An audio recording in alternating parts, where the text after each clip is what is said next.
one leave. He went everybody's time. When I didn't ask you to come back, none of you called me to come back. I was the one who called for the last time. I said, well, I've gone to your school today. Say, I say yes.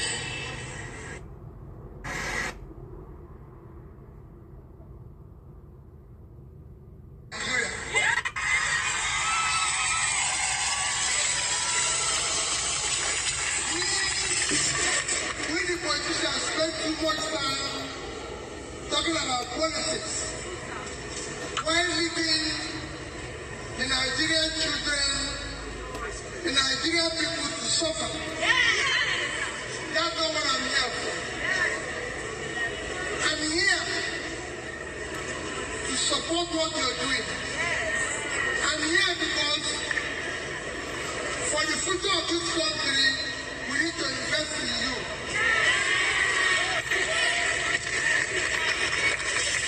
First of all, across Nigeria,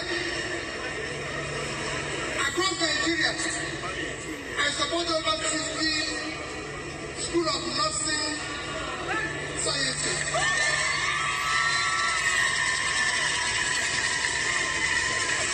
I'm here today.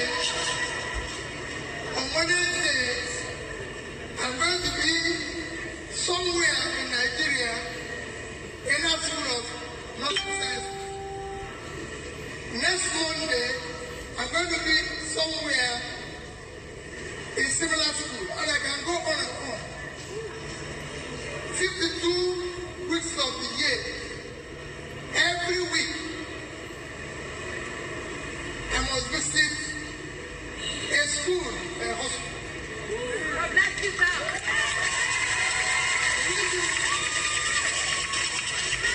The reason is not because of politics.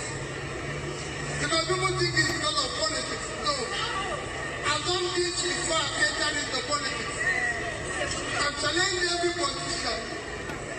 I have been in every troubled part of the world before I entered into politics. Life without support or help the world. Hey Michael, good morning. How now? Happy Monday. Happy New Week. None of you called me to come back. Happy New Week. I was the one who called for the last night. I said, well, I've gone to your school today. Say, I say yes. How you doing? I hope you had a restful weekend though. I know so we did fight this fight since, but at least hopefully we're able to get some rest. Eh?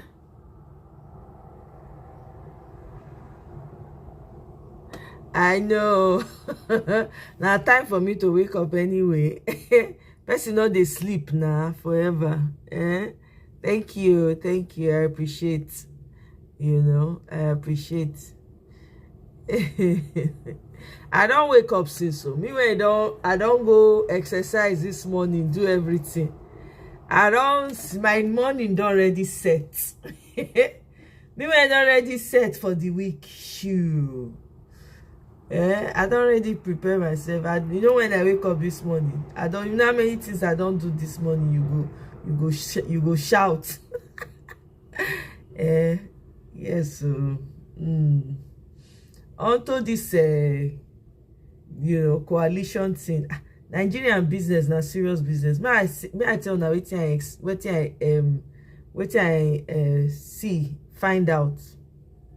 I was strolling down TikTok, just trying to get some information, find out. And I now came upon a live where apparently there was a Nigerian guy that is a sort of like a king in Ghana somewhere, right? He's from the east, he's from the southeast. So I think they interviewed him, and the man was saying he bought acres of land to give to Nigerians that are running away from Nigeria, just to help them and stuff like that. I didn't really watch the man's full. I was trying to find the full video. I couldn't find it for some reason. I didn't scroll down enough, and I just left it alone. But the life I came upon was centered around that man claiming that he's a king you know, of whatever in Ghana. And Ghanaians, oh, this life was going on and on. They were talking about how, you know, they ought to kick him out of the country, you know, that Ghanaians are too accommodating, you know, that is getting too much, you know, that this this man from the eastern part of Nigeria, you know, apparently there were some other people, and I'm not going to mention names because I don't want to turn this into something else, that, you know, went on these other people's lives and say, yes, they should kick them out, that's how they are in Nigeria and all of that. I tell you, I looked at, as I listened for as little as I could, because I didn't like the tone of the conversation. So in my mind, I say, you know what, the only option we have is to fix Nigeria. Woe betide us if we don't fix Nigeria. Because the sea finish is not here. If we all come together and fix Nigeria, we don't need to be in other people's spaces. We don't, for a fact. We're going to do our thing jelly. Now they're going to find us. I mean, there's no need for the disrespect that Nigerians are getting in every part of the world now. South Africa, mostly South Africa, because a lot of Nigerians go there. Nigerians don't become problem for them. Even in Ghana, Nigerians don't become problem. Will I blame them? I can't blame them more. I can't blame the Ghanaians. I won't blame anybody that is, you know, pushing us out. I don't blame them. You know, because we have this attitude, we go to other people's countries, right? And because of the drive that we have, you can easily become a target and a threat. It's very easy for you to be a target and a threat, you know. So for me, I just think that we should focus our energy in trying to get Nigeria to work. If we have a working Nigeria, trust me, now they're going to rush you. Now we go to turn people back at the borders. You think that time is good? I already see it in front of me. It's going to happen where our borders will be tight. Before you come in, if we not vet you, not fi enter. Even Oyibo self, especially Oyibo, with all this mess that is going on in Nigeria with this man, just doing as he like, and are mostly Lagos. They keep saying that Lagos, oh, they are enlightened, they are educated, they are this. They are the weakest link we have. I'm sorry. They are the ones who allow and expose us to the world. They are the ones who put us in trouble.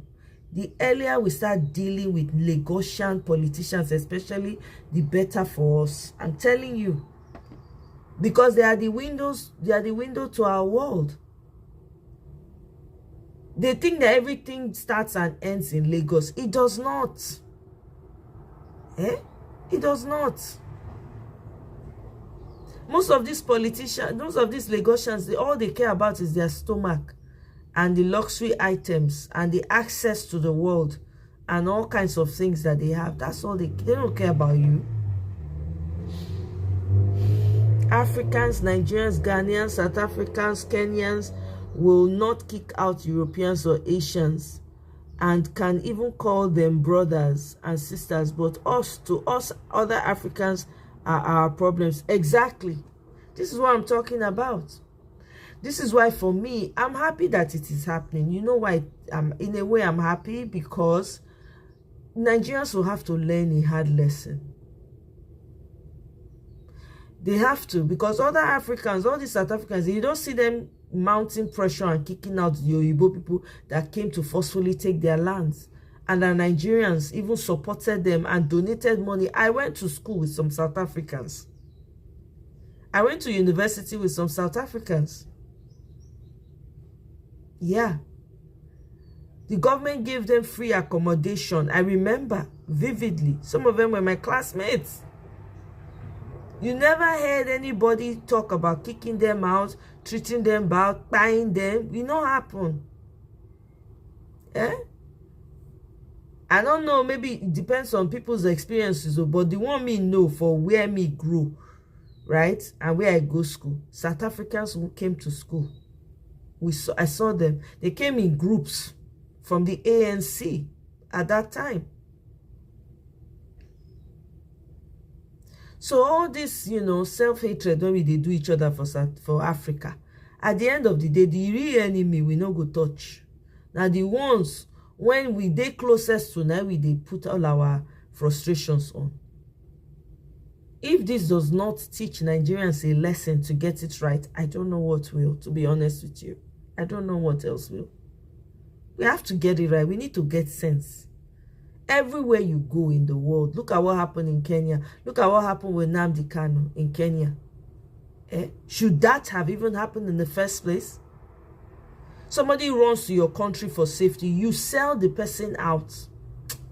If I tell you, say those things, no, they bother me, and Allah, they lie. See the embarrassment, the disgrace when Nigerians, they collect up and down. Ghanaian life, they were doing it. Oh, I mean, they were not, I didn't hear anything, they were not saying anything. The host was not saying anything negative. I didn't hear anything super, it was just, and I understand their concerns too. Why would you come to our country and you want to be a king? You understand? We already have kings. Why are you trying to? But if Oyibo people are creating businesses in Kenya and they're doing all sorts of things, you don't hear Ghanaians coming out to cry foul. This man clearly has been able to create space for himself, buy acres of land, to protect his own, to save as many people as he can. Is there a crime in that? Okay, maybe you don't want him to hold any title, which is okay, which is fair, based on our cultural values and all. But, you should respect the person and the efforts they're bringing in. And besides, everywhere most Nigerians go to, they are mostly productive, apart from the ones who give us a bad name. AB, welcome. Oh. Diana Ross, bawo. Ah, okay now. Diana Ross, okay. I'm coming out. I wanna let you know. Gotta let you know. Hey, I'm coming out. Somebody said I look like Chaka Khan the other day. You are not saying Diana Ross. Maybe could I pick one? Another one said Tina Turner. Maybe not pick one. Hey, Biba, sis, welcome. Oh, good to see you. So I just think as Nigerians, we need to get it right so that we go fit thrive in our spaces and become the best we can be in our spaces. We don't need to go other people's countries. They'll come, they talk to us anyhow, they insult us. For that life yesterday, I just say, hell, the Nigerians, these people just say they clean grounds. Just because somebody was able to make space for himself, build a community so that he can help other, like all these Nigerians that are running to Ghana, if they run to him, he can create space for them.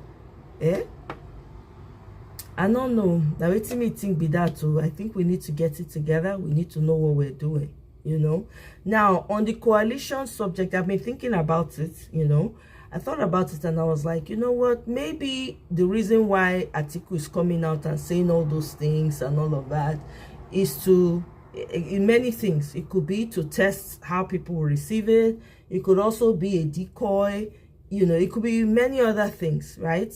That I'm sure some of you maybe have crossed your mind as well. But at the same time, I'm thinking the coalition is a good thing, right? For me, I believe it's a good thing because we need everybody. Because remember, guys, we've been saying if only Nigerians can come together, if only Nigerians can come together. Now, these politicians on opposing sides, diametrically opposing sides, are coming together and trying to do something. I think we should give them some credit for it and see how it plays out. Do you understand?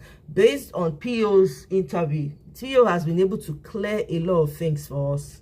He's been able to clarify a lot of things. There was no talk of him being VP and all of that. So I would say for now, let's shield our sword and just talk about coming together. And it's not just talking on the internet. We also have to be doing grassroots work. Okay? You and I know.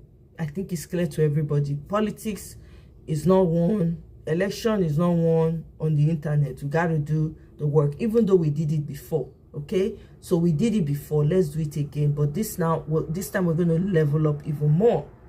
Do you understand? We're going to do much more. We're going to go to the, you know, educate our people, make them understand what's going on and all of that. Now, Peter Obi has made it clear he's not a member, he's part of the coalition, but he's still with Labour Party.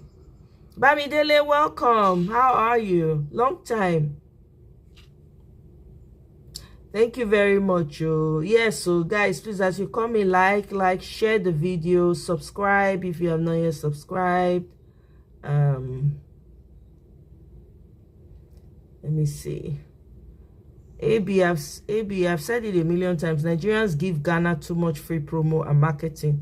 Benin Republic, Cameroon, Niger, Chad will appreciate us better.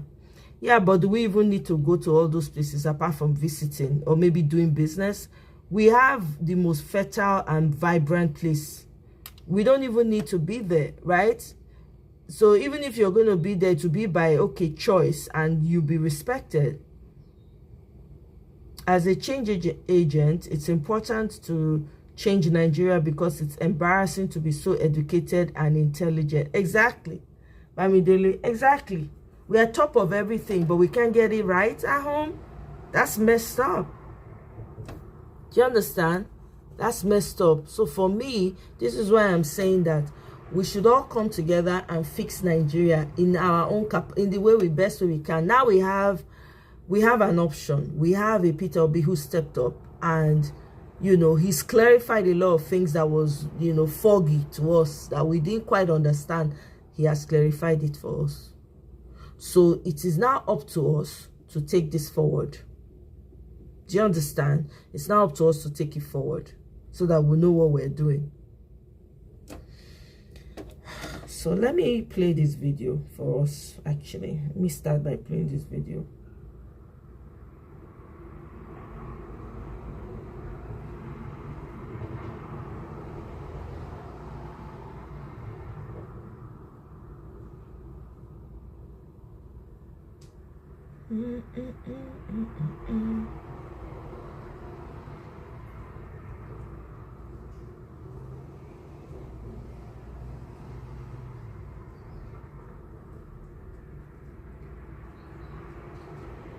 Welcome everybody. I see you all.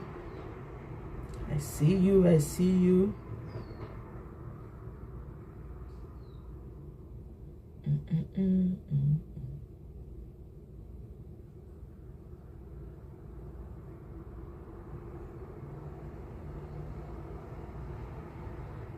There's this video. I be think I save them. Okay, sorry. Peter Obi go nursing school. He go visit one nursing school like that. This once a year to support what you're doing, and that's what I've pledged to all the other schools that I've put.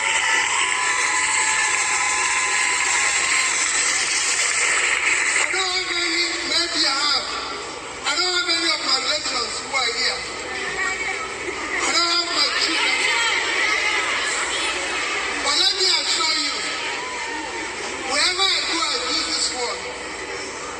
My children are not here, but you are my children.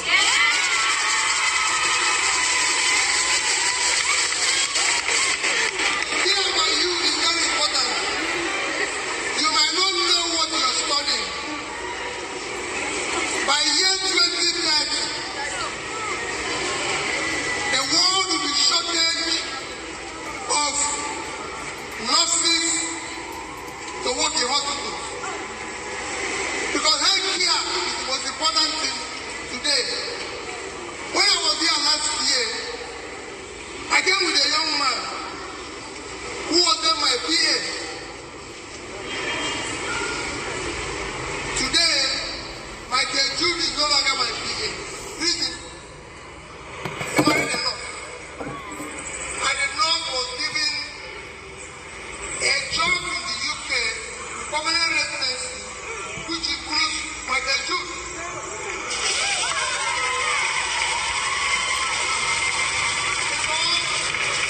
The world is looking for your services.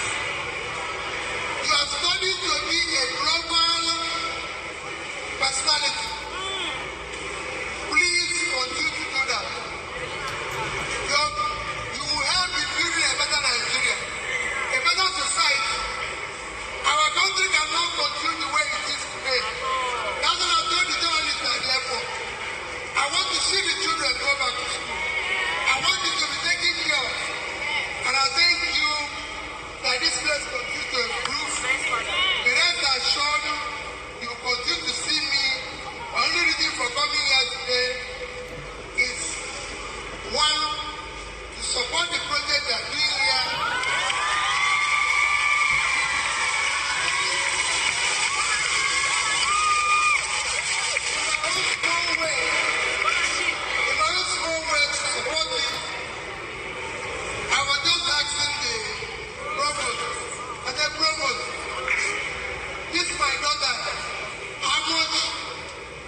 Uh-oh, what happened?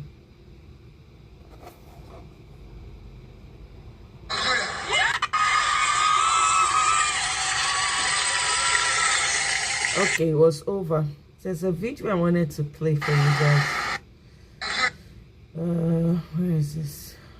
Where am I? Your own estimation, the Buhari cabinet. As if you like the first asking opportunity, having been thoroughly as if you like the first asking opportunity, having been thoroughly dealt with over the years, and the dealing with by the PDP was the most painful, because indeed, if you want to ask anything, the PDP is where it is today, partly because or likely because of Alhaji Atiku Abubakar. He contested when, if you were to take the gentleman's agreement, should have been the Southeast. He contested when he came from outside, after having decamped to another party, get a candidate which annoyed people like Lamido and co out of the party. So yes, it's a very critical factor. Where are you zoning it to? That's not enough. What are the terms you would give the other zones for them to say, okay, we'll allow it in this zone? That conversation needs to take place. So we'll see how developments in the ADC go. However... So here's the thing. I saw your comment. Michael. Do you know trash can be turned into energy? That trash that Nigerians... If anybody that knows about trash and how you can take, get energy from trash, those trash companies, when they collect them, they turn them into reusable energy. Renew energy will be reusable. But Mona correct me, say sometimes my English not the straight as a village girl. So yeah, renewable energy. I think that's what it is. I think so. Right? So that trash business yakpa for Nigeria for trash. Me, I go even get company when they collect trash. Turn them to renewable. We'll learn this renewable energy by force. Do you understand? Say that they scream like Michael Jackson. You don't know say Peter Obi and Michael Jackson. They dear now. I play this video for you. Hello, fellow Nigerians. I remain your brother, Dr. Haruna Koro. This is a special broadcast to call upon former Vice President Atiku Abubakar to please think twice about running in 2027. I speak to you today a truth that I know is very, very difficult, but I can't help but speak what is inside my heart. It is a necessary truth for the future of our nation, Nigeria. It is also a truth that is born out of love and a deep desire for her progress. We honor Alhaji Atiku Abubakar, a man who has served this great nation in many capacities. As Vice President, businessman, a believer in democracy, and someone who has dedicated over 3 decades of his life to public service. You deserve to be honored, sir. But even the most loyal servant to a nation must know when to pass the baton or torch to the next generation. Even the strongest tree must give way for a new seed to grow. Alhaji, you have contested for presidency 6 times, and each time the people of Nigeria have spoken clearly and decisively. This shouldn't be about your personal ambition. It should be about our reality. The time has come for you to step aside, not in defeat, but in dignity. Real leadership is not just about holding power. It is also about knowing when to go and who to pass it to. Please find the courage to do that very soon.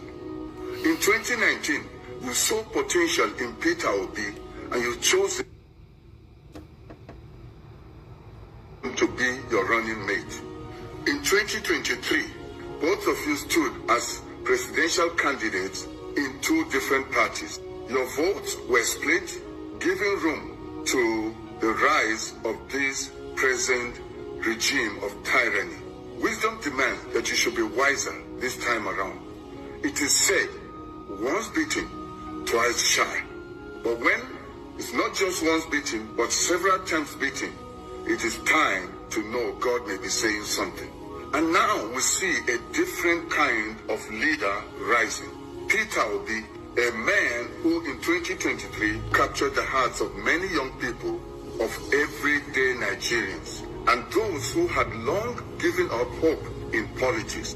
A man who didn't buy loyalty, but earned trust.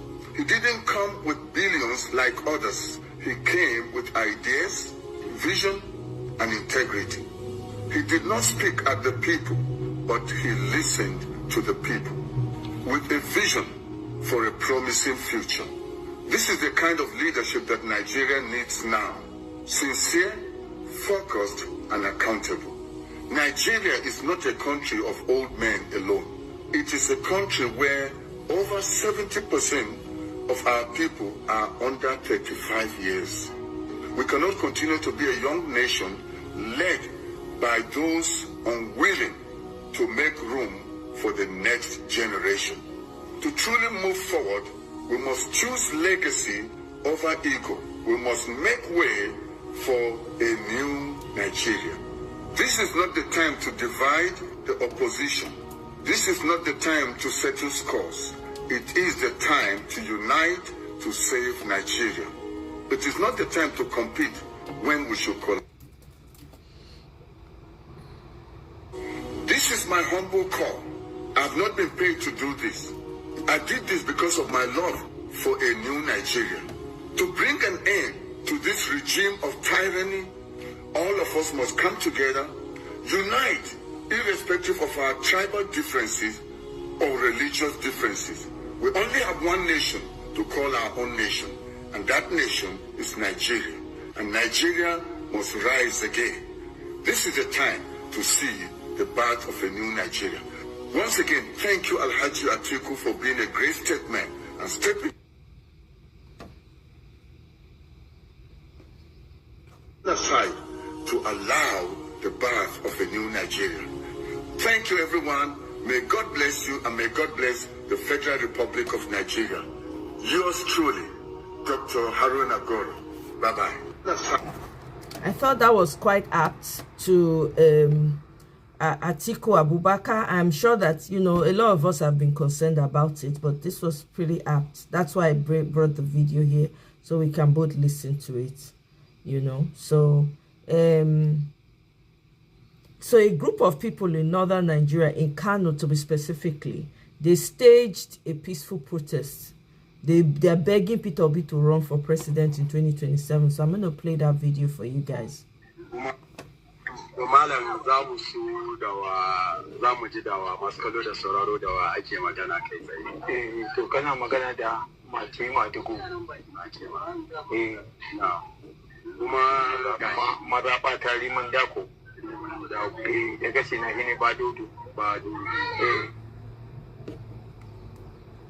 Everybody want Peter Obi. Peter Obi na the hottest guy in town.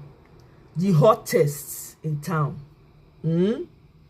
I beg, anywhere you na see any of una faves, your content creators, your skit makers, remind them about this GMO thing. This is serious, so this is really serious, guys. Let me play this short clip for you guys. Everybody need to educate now about these GMO foods. He meant it. We have another crazy billionaire, Bill Gates, says there's too many of us. His thing by 2030 is to depopulate the planet, and I just wondered, like, are we part of the population that he wants to Says there's too many of us. And he says it. And people go, it's a conspiracy theory. It's a conspiracy theory. He said it. Bill Gates, you go see on YouTube. He says one of the goals by 2030 is to lower the population of the planet, and one of the ways to do that is using vaccines. It's like, what? People go, no, that's a conspiracy theory. So he said it. You can go see. He said, yeah, but it's a conspiracy theory to think, he meant what he said. He meant it. He's doing it, and it's working. And we have. Hear that? Mona carry H1 teach one now. Honestly, everywhere you find the opportunity, talk, educate somebody, tell somebody about GM, the dangers of GMO food. This man not mean well for anybody. Eh? A lot has happened within the last couple of days, particularly as it has to do with what our party is able to achieve, the things that we're able to put together. Taking over structures is a gradual thing, but certainly a lot of it is evident. People are moving into the party in troops. As you're all aware, there are clear indications of that as well. We had to host our website on 3 different occasions within the last 1 week because it was crashing as a result of influx of people wanting to register online as members of the party. So yeah, so that, you know, they were saying that the ADC website, people were saying that it's fake. It's not fake, okay? The website crashed. I think it was Kenny that said that. Kenny, it was not. It's not too.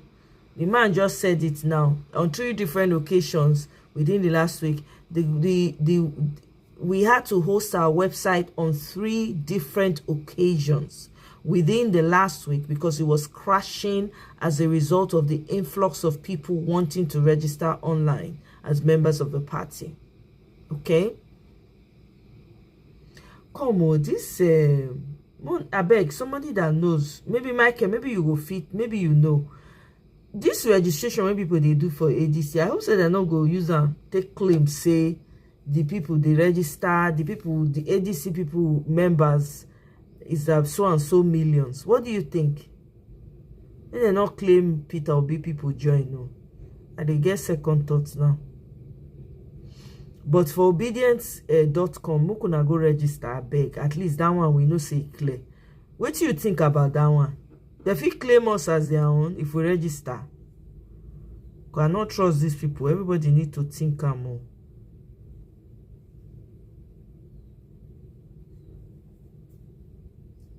Anytime I tell our people that immediate response now, Michael, you really don't like this or you people, or the one that pisses me off the most, God will protect us. If you not protect yourself, nothing is going to protect you. It's that simple. I came upon a video of a medical doctor. Her father is a medical doctor. I think she's a nurse or something. She was saying, this woman was saying that people should revert to old ways of taking care of yourselves. You cannot trust the hospital. I'm telling you. She just chipped in, she slide them in so that people no go, you understand, so that TikTok no go ban her video. She quickly slide them in. If you're eating junk food, you better stop. You need to start eating correctly. Eat your food. Eat food that comes from the ground. If you have any farmers market around you, buy from farmers market direct. Or you can buy from the stores, you know, but buy from farmers market if you have one around you. It's real, man. Eat well. Take care of your body. Anybody when is sick, they want to use and they do lab rats. Now you remain. I'm not going to tell you guys what I heard in that video. Don't be my mouth now. Tell you say Babangida Mama bye. So I not go talk. I go save all those details. We go deregister if Obi no come out as the presidential. Okay, good. All right. And again on this, because this GMO thing, I know lie to now they heck me. So I go play another video. But before I play the video, I go read the message for the video. Overpopulation is a racist myth created by greedy white men. Now from Twitter, I take it up, not be me talking. Which is why Europe is never described as overpopulated and Africa is regularly described as overpopulated. Yet Europe has nearly 3 times the population density of Africa. Overpopulation is a lie. It doesn't exist. Listen, I play the video. Currently covers an area of... If all the people in the world stood next to each other, the entire human population would fit on an area the size of the Istrian Peninsula. If each person in the world were provided with a space of about 1,000 square meters to grow food for themselves, the entire human population would fit on an area equivalent to the size of Brazil. If each 4-member family were provided with a space of about 700 square meters to grow food for themselves, the entire human population would fit on an area equivalent to Iran. In 2019, it was estimated that there were approximately 7.7 billion people in the world. Almost all the necessary vegetable quantities for a 4-member family can be produced on about 200 square meters of garden space. It is known that arable land currently covers an area of about 31 million square kilometers. On this land, the vegetable quantities needed to feed 155 billion people, or over 38 billion 4-member families, could be grown. There are not too many people. There is more than enough space for everyone except for greed. Except for greed. Okay, except for greed. Okay, there's another video. We're doing we're going to detour, come back to politics. But there's a video I want us to listen to, and I want you guys to let me know what you think. Okay? Those of you that like going to school, please don't watch this video, because what this young man is about to say is going to make some of you really angry. This young man believes that one of the biggest problems we are facing in Nigeria is Western education. He believes that Western education is a tool by the colonial masters to enslave Africans. This is his story. The education system we have in Africa is an education that teaches us how to use white man manufactured properties to solve our own problem, and not how to create those things to solve the problem for ourselves. If you go to a Nigerian hospital, you see in a complete hospital facility, the surgical knife, the glove, sterilized water, the syringe, the needle, everything from beginning to end, all are imported from outside Nigeria. It simply means that should in case Nigeria have to fight a war today with America or China, they don't even need to come and start fighting you militarily. All they can just do is to stop the supply. You discover the difference between the type of education we have today in Africa and education where the obsession was to get certificate and to get ego.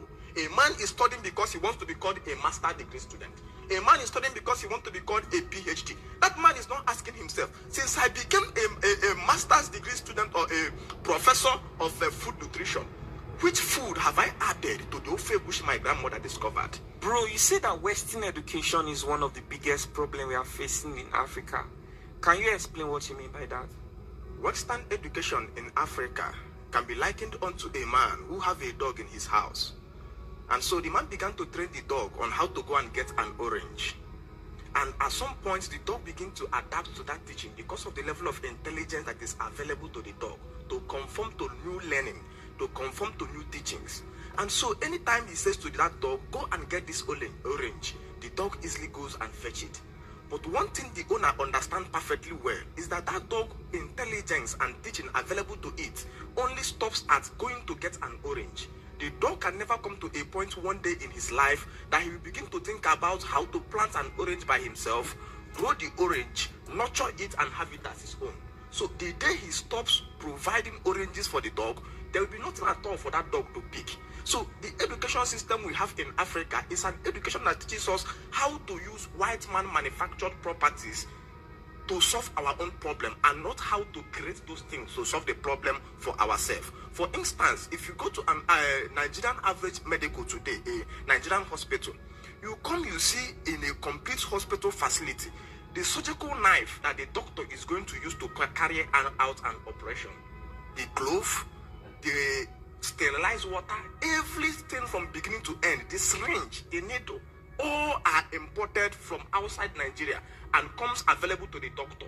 So the doctor is only on how to use those materials. It simply means that should in case Nigeria have to fight a war today with America or China, they don't even need to come and start fighting you militarily. All they can just do is to stop the supply of those, stop supplying them needles, stop supplying them gloves, stop supplying them surgical knife. You just find out that automatically your medical doctor becomes helpless, because his own knowledge stops at utilization of those equipment to solve problems. But the origin of education is education that begins the creation of those elements or those equipment before you begin to utilize. Because in the face of war, we don't ask you whether you know how to use it. we ask you how your availability of creating those things. And so today in Africa, we have been availed an education that galvanizes the energy of the youth and focuses them on pursuing just memory and not pursuing solution of creation of the problems facing their environment. We are not yet facing our environment in Africa. We are facing education. We are facing book. And unfortunately, written books and written exams don't solve problems in our society. And so education becomes one of the biggest problems in Africa, because through this system or through this mechanism, we have continually graduated over thousands of young boys every year from the university who come out and they become helpless before the face of the society because they have no single solution they can offer to the society. You see somebody said he studied pharmacist.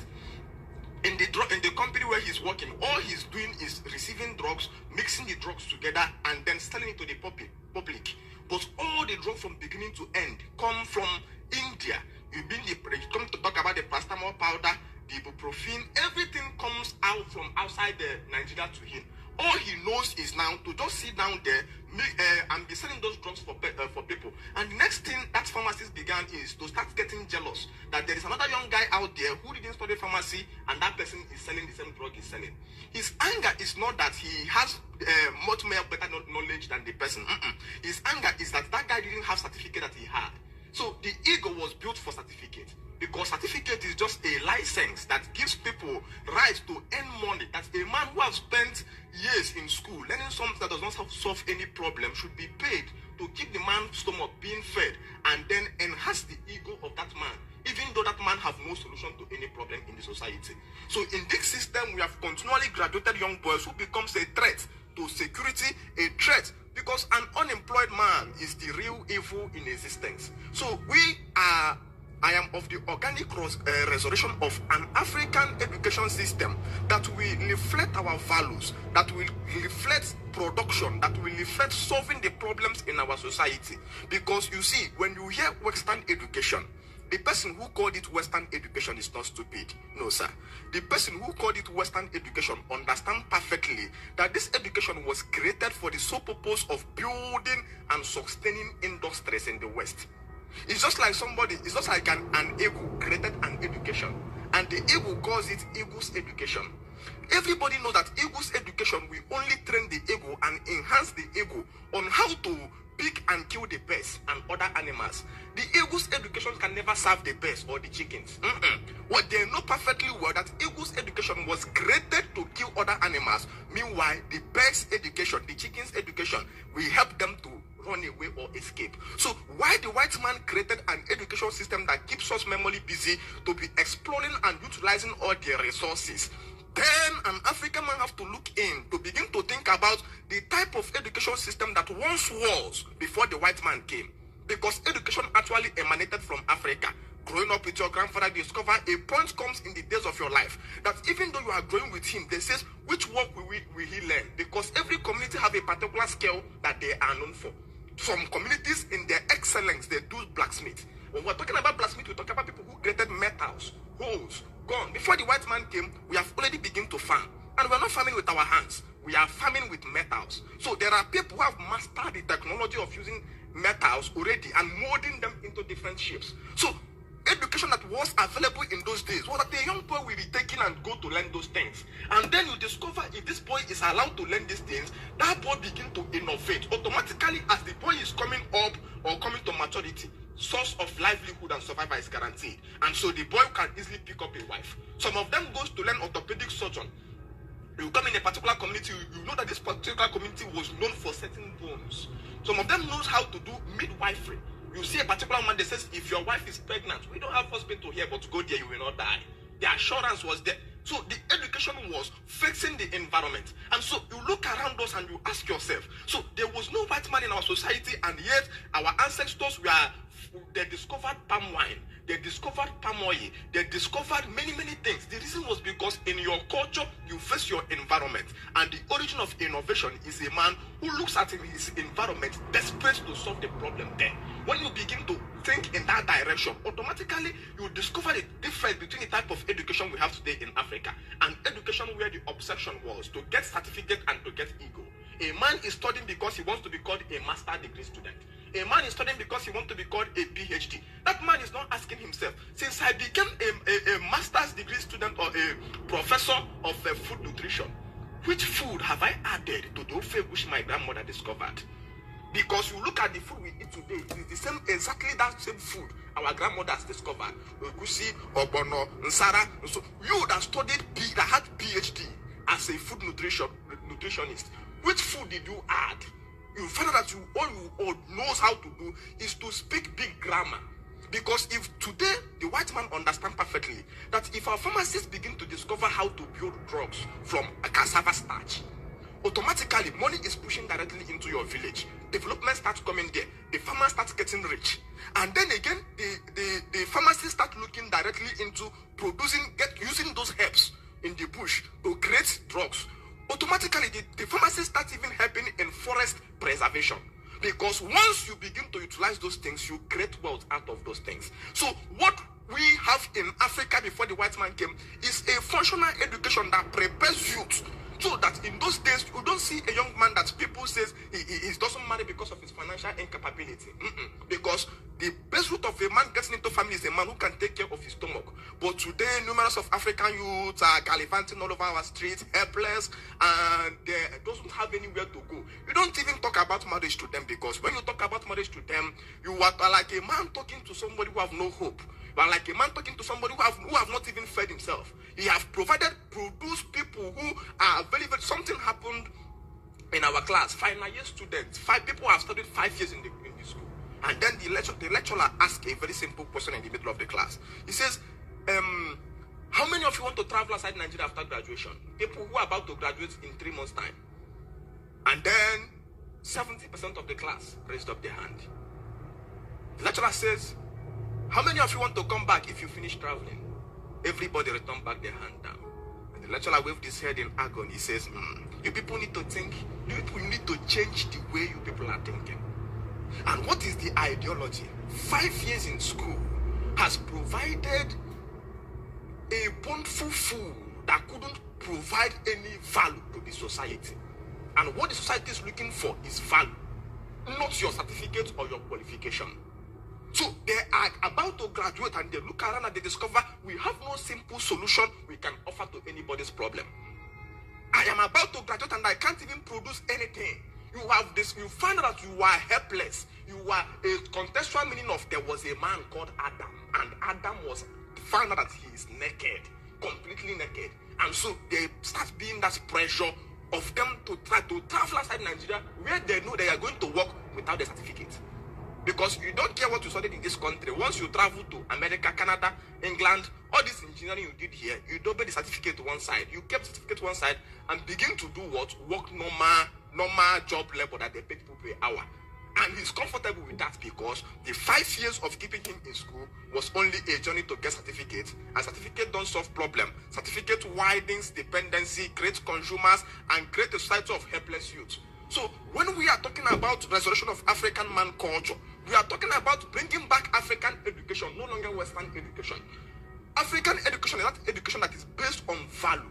Looking at how do we solve a particular problem in this particular place? How do we... The best root of this is that even the question we are asking our primary school students have to change. Because when they are in their primary secondary school, the question always comes like, what do you want to become in future? That is a question of title. Which title do you want to hold? So the young boy says, I want to become an engineer. The boy says, I want to become a pharmacist. These things are titles, ego. The question should be changed to, what problem do you want to solve when you grow? I know you are coming up as a young boy. Which problem do you want to solve when you grow up? So if that boy says, I want to build car, and then that boy gets into university, as he's studying, he'll be asking himself, am I coming there? Do I now know what is piston and rest inside a car? Or am I just here wasting my time?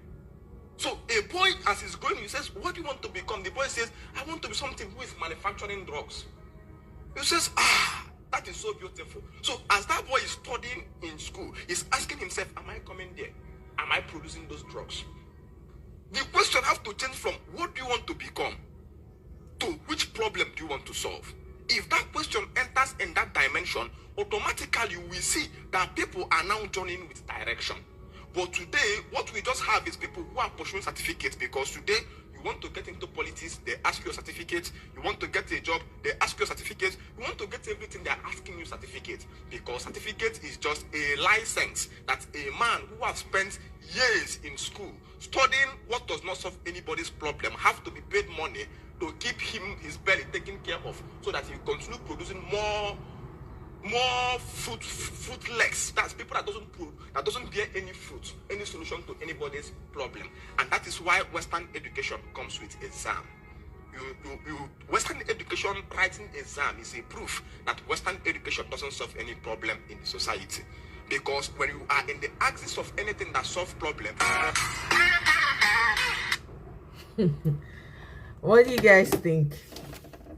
I kind of understand what he's talking about, though. I do. Naigbe, welcome. Greetings to you. You want to be an Amoteku? Isho, Michael. Isho, you make a wonderful Amoteku. Oh my goodness. Hey, Madam Luke, welcome. No, Madam Luke, I disagree with you. Not be only Northerner go feel remove. That one are the lie when they tell themselves. No, not be only. Sorry. Now only Peter Obi na go feel remove. Na go feel remove Tinubu. Not be Tinubu is not afraid of Atiku. He's not afraid of any Northerner. You know, say as they all the Southerners, they accept them for a party. I beg you, na lies when they tell, now the lies when they tell those people be that, not be me. They not tell me that lie. Peter Obi now laying, now go fit cure Tinubu sickness. The main problem, the only difference is everybody needs to come together. Northerner, we need the good, the bad, and the ugly to remove Tinubu from office. That's it. The main problem is to apply the science of knowledge acquired to solve your local problems exactly, or improve the existing systems, right? Apply science or knowledge and document the process exactly. Welcome, Guy Wanlele. Good to see you. Trolls are angry, I know. I'm giving them sleepless nights. Now, so this country we must get it back. Yeah, he won before, Madam Luke. So the difference with before, what we have now is, which is why I say this coalition is okay. It makes sense because we've been shouting when Nigerians come together, we will do what we need to do. When Nigerians come together, now we are seeing it at the politician level. Whether we like them or not, right? Most of us are not great fans of them. In that capacity, yes. The best of the candidate remains Peter Obi. Okay? So let's say the ADC, the coalition decides, say, you know what? Now this guy now go fit carry us enter this thing with a landslide. We go back them up with our goons. They already have goons. They have the good, the bad, and the ugly. Then they will mobilize that machinery behind Peter Obi. That's it. It's over already. It's over. Because they cannot defeat that man. I'm sorry. Make Atiku, please. He should be one. He will go down as the greatest kingmaker ever. We're going to sing his song for the whole of South. Nobody fit talk bad about Atiku again. They wanted us to be educated slave laborers, and it's within our sensible rights to come together as educated people to build from within.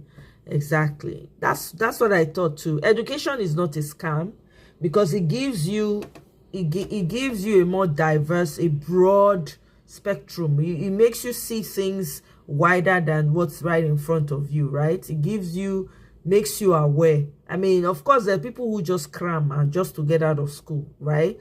But education is a lifelong thing. You learn from everything. Now, for me, for instance, growing up in a house where we went to the farm, what school has taught me is that farming is really crucial.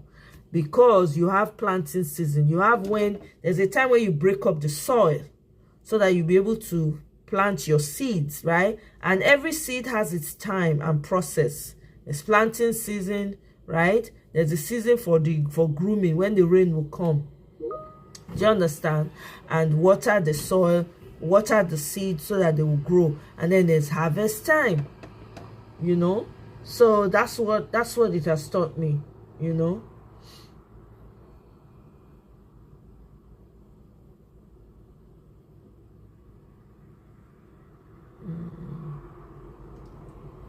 Sorry guys, I just had the multitask for you.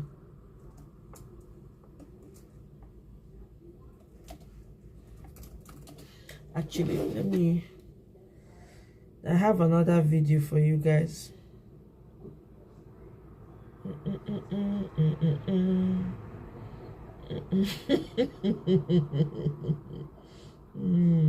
I have a lot of GMO videos. And I'm going to read an article for you. The ADC article that they have.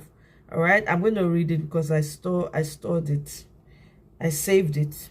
All right, so let's listen to this while I... Your Excellency, former Vice President of Nigeria, Atiku Abubakar. This message is directed to you and Tambuwa specifically. If you guys truly want this your coalition to work, you know what to do. If you guys want Nigerians to take this power like force from Pablo Escobar, T-Pain, Tinubu, you know what to do. If you guys want to really rescue Nigerians from these buccaneers, you know, you guys know what to do. In 2023, during the Tri-State battle with zoning like this, we later heard, we heard that you said if it is zoned to southeast, you're going to step aside. But Wike refused. We don't know we are in there, so we don't know how true that word is. Now, we want you to prove to us. If you really want it to be zoned to southeast, you want it to be zoned to southeast, prove it to us now. Because your emergency 2023 was one of the things that shattered PDP, that made Wike that said, I have all these parts for something. Want to come, you say let everything scatter.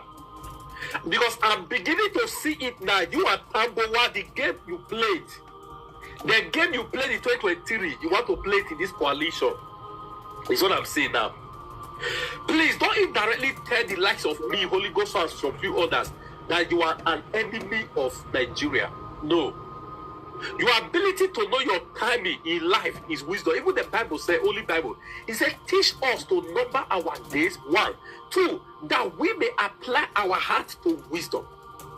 Dear Atiku Abubakar, was it not the same number of states you won? They say Obi won, Obi contested for the first time from an unknown party. Anyway, let me not digress. This is a simple message I want to pass to you, Mr. Atiku Abubakar. See, if you guys, you and Tambowa, are there to play your game of betray against Nigerians, this time you will fail. Listen to me.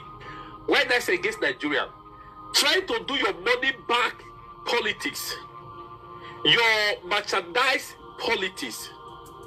You understand? If you want to try it, buy him of delegates.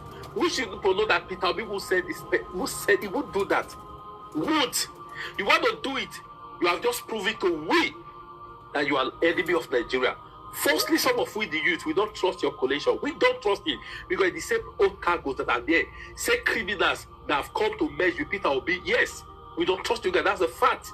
But however, our Bible has told us in the book of 2 Timothy, chapter 19 and 20, he said in the great house, there are different vessels. Vessels of wood, vessels of clay, vessels of silver, and vessels of gold. So there are different types. So we are not expecting any party to be a set. But what is make us to accept you guys to see welcome, Mr. Jago. How we can play along is for you guys to give what belongs to Caesar. Listen to me. Listen quietly. In the era of this thing, what's it called? Let me go back to 2009, when Abdul Salam Abubakar wanted to hand over. There was a kind of a consensus that it should be given to SAT because Babangida left Abacha there. After Abacha, 1 year Abdul Salam, that's okay. Everybody came together and said it was given to Obasanjo. In 2023, people wanted to do that. No, we would you let it happen? Common sense would tell anyone, this is the time of the South. It's the time of the South. Let me see that grade before I proceed. During Buhari era, as useless and terrible Buhari government was, most Northerners couldn't say a word. They would. It was even if everybody were buying, they said don't say a word because of ethnic sentiment, religious. They would. But we Satanás, we have been championing the campaign against this our failed Satan president. You understand? So what are we saying? We have been speaking. Now it is a turn of Satanás. It's a turn. There's nothing any of you can do about it. There's no game plan you do about it. We are not ready to hear. There's no excuse we want to give. We are not ready to hear. I and my followers, we are not ready to hear. No excuse. You don't understand? It's the time of the sun. If you want to prove to us you are not an enemy of Nigeria, you want Nigeria to work. You want Nigeria to be recovered from this, element. You want it to be recovered. A gentleman will say, okay, after all, the candidate that is coming has promised 1 term.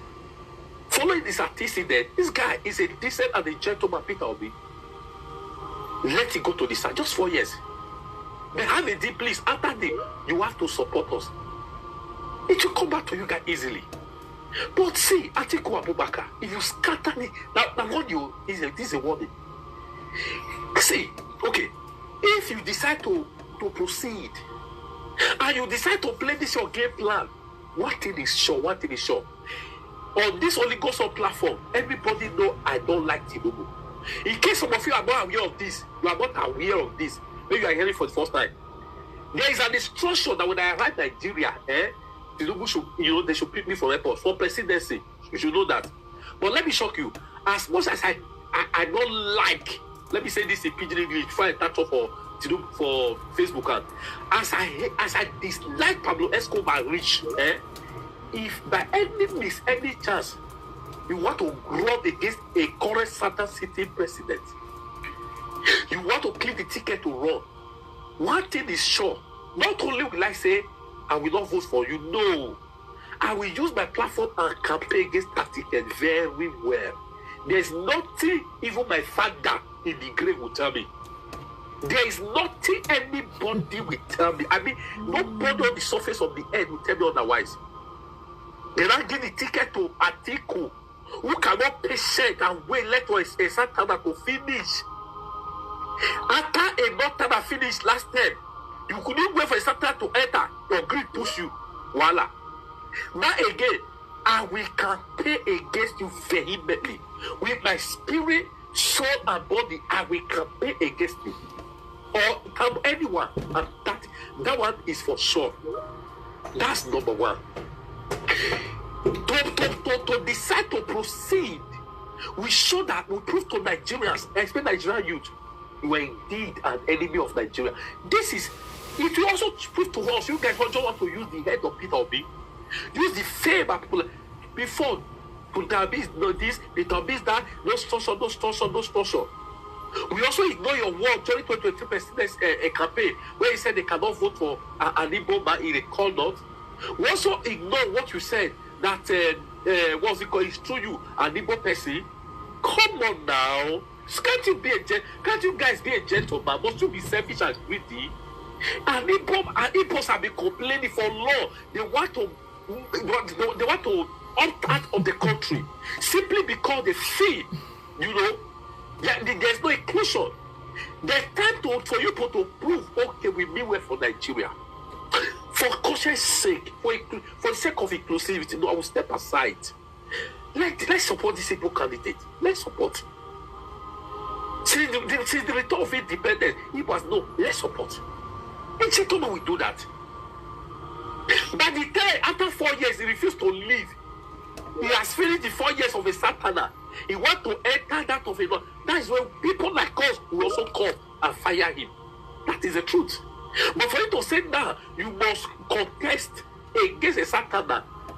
So you think say we don't get our brain, we will not support you. Support you when the most qualified candidate is there. Peter will be most qualified in all ramifications, most qualified, most decent. I don't like hearing people say he's a less devil. Before you come and prove to me that Peter Obi is a lesser devil, show me any area at all is a devil. Show me. So don't be taking the word of some element and say it's a lesser devil. What make him he's not a devil. Yes, he's not a saint. We are not a saint. I'm not a, you are a perfect. So don't use that word. It's not. As far politically concerned, the guy is clean. So don't say he's a lesser devil. Do you understand what I'm trying to say? He's more qualified in all ramifications. All qualified. Do you understand? Number two, he's a Tommy Santana. Number three, this is an Igbo man trying to say no, we must support. So if you push someone in some way, you are also telling us of a truth. There's little agreement that a member in Asoro that someone told us that they said Igbo man was never met presidency. It means you are one of the signatories to that. It means you are aware of that. That's why you guys want to see you coerce Peter Obi decide to come to the coalition so I can use his star to shine. We obedient. We go come against you. We campaign against you would not win. You won't. So just know that. So it means what like that. And when the time we still come, when the time we come in 2031, after if Biden means so you contest and you fail. When the time will come again for a lot will come, what you guys did against us, we do it against you. We do it since we will allow make peace in the country. The one thing that they craze, all of us we go craze together, we go mad the madness together. That's just the simple truth. Fellow Nigeria, I beg of you. Any like this video, so that Facebook and YouTube can recommend it. Share it. Hey, I laugh. Oh my God. Without the revolution, no matter what comes through in 2027, Nigeria will continue to stumble lumberously based on this present coalition proposal. Unfortunately, PO hasn't worked to galvanize his following. I'm not sure about that, Mr. Jagun. I'm not sure. Are you sure you are certain about what you're saying? What do you mean he hasn't galvanized enough following? Do you know what's been going on? Perhaps you don't. There's a lot that has been going on, and PO has galvanized more than enough following that he had from 2023. The real question is for you and I, what are we doing to ensure the people in the coalition are nothing to write home about? For sure, that one, yes, you have the bad and the ugly in that. Okay, compared to all of those people, PO stands as a saint.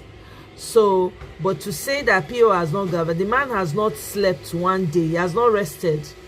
From after that election was stolen in 2023, he has not stopped going around Nigeria and telling people what he wants to do. The question is, what are we doing on our own to educate the people on ground? Because it's not just talk now. We have to really also be doing our own part. We have a role to play. So, to answer your question, he has done more than enough self. In all my years as a Nigerian, not one politician has done half of what PO is doing and continues to do. So, now it's up to each and every one of us to do what we must by educating and sensitizing our people on the ground, to help them understand what's going on and to bring them up to speed, right? So that come 2027, because the revolution, who's going to start it? We've been waiting for revolution since when? Who's going to start revolution? Is it the paid agitators that we have that will come out, announce protests, announce and talk here and there, 13 people sprinkled around with no impact? Is it that? Or do we allow the young people to go and unalive again? Because you have a government, in case we don't know, maybe we don't know the type of government we have. The type of government we have, they don't care for human life. T-Pain is ready to rule over ashes. He does not care if you come out. He is ready for you guys. He will unalive as many. The man is ready to be. He is ready to remain in power and die there. Who is going to lead the revolution? All the revolution talk when we don't hear since revolution. Oh, how far? How far? So I beg my brother, not be that one we did now. I beg. Peter Obi is doing more than enough. I not see anybody when work reach that man. I not see unmatched since the beginning of Nigeria. Unmatched. Oh, sorry. Sorry, Mr. Jagu. I don't have any links right now, unless you want to call on the phone. Then I'll just put you on speaker.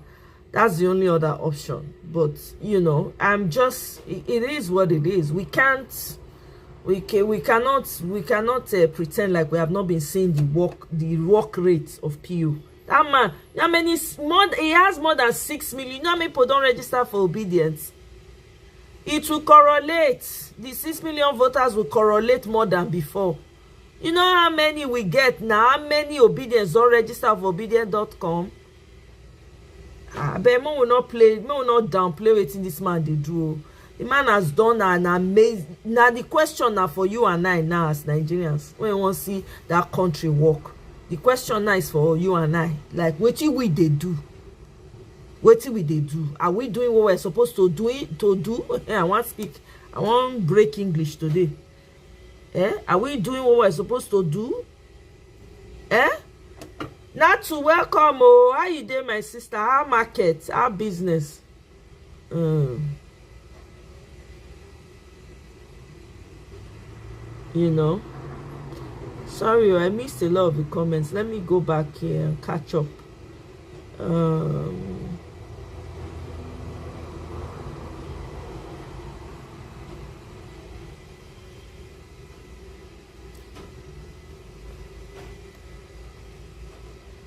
I believe Atiku tested the theory that the northern population was more than parts of the Nigeria and was banking that they will vote him irrespective that it was the southerners' turn. Exactly. Another problem is the lack of credibility of Nigerians' INEC. I'm really concerned Nigeria needs. Yeah, so that's another one to champion. So this is why I say it's now up to us, right? This guy has been doing an amazing job. Peter for Better Nigeria. People need to follow up with him. You understand? And join him. Anytime I find any of his stuff, I always bring it here to show you guys, because we need to educate people. We need to get the word out there. Electoral reform is now on a lot of people's lips now, unlike before. We need to get it out even more. We need to force them to make sure they reform the electoral laws, or however, electoral reform.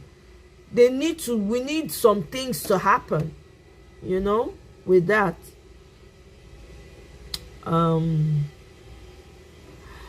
Naigbe, yeah, so please join in the singing of that. That one is slowly gaining momentum. We need to continue to shout it. As long as Nigerians in the private sector don't lead the way in the said adoption of technological development, asking the government to do it is always comments are moving. Okay, always fail. There's a guy on Twitter. What's his name? Man, that guy should be Minister for Education. I'm sorry. That guy is always, his whole protest is about education. The way education is done in Nigeria is a cake. It needs to be revamped. During this fight for JAM, he will single-handedly took it upon himself to fight for these students. I forget the man's name now. Oh my goodness. That guy should be Minister of Education. I'm telling you guys, that guy should be Minister of Education, bar none. Anything education. This guy, there's a particular guy that had the best in JAM. He had like he had the best score. He had some very high score, and they were denying the guy. They said it was a fake result, that the guy was presenting a fake result. The guy had to cry out. This guy got no wind of it, took it upon himself, went to JAM office, helped them investigate, did what they needed to do. Come to find out, the guy's result was not fake. JAM was just holding him at ransom. Do you understand? If eventually now he's been admitted, they refused to admit this guy, and in Unilag, now he's been admitted. I don't forget the guy name now. If I remember, I go bring and come here. The guy is doing an amazing job. So everybody get role to play. So may nobody wait for anybody. You understand? All of us, we get work. Me, I want to see a new Nigeria. I don't already see him. I don't know where on that. Me don't see him. See me, see new Nigeria. See me, see new Nigeria. See me under my mango tree streaming and report, giving you people village gist, live and direct. I no send. You understand? So all of us need to put our hand in. Anyone you feel do. If now resources you get, put your resources behind it. If now people you get for ground, galvanize your people for ground. You know? Peter be never rest since 2023 election. Yeah? He never take break. Every day. And then they answer the same question every time. You know they tire. Sometimes I will say, this man don't answer this question before. Why did they answer? But guess what? That's what he gotta do. Then they interview and they answer question over and over again. So who will be a beggar? May everybody hold yourself. May everybody get your hands dirty. Oh yeah, let's dig into the soil. We must find the solution. So now that one I know. It will correlate well, Mr. Jagun. It will correlate. PO has more genuine followership than any candidate. Bam. That's I beg. Help me louder, Mo. Yeah. Okay, you know what? I'm going to create a StreamYard. I'm just going to create StreamYard so that we can talk about it. So that Mr. Jagun can come up and discuss it. Anybody that wants to add to it, so can add. Let me just create the stream for this one. And then I'll share. Jago, I'm going to share it now.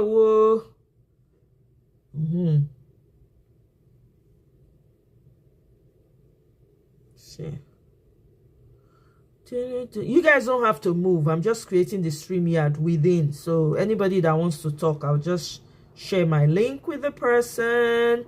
They'll come on here and talk about what, give us their own insight and what we need to do, what they think,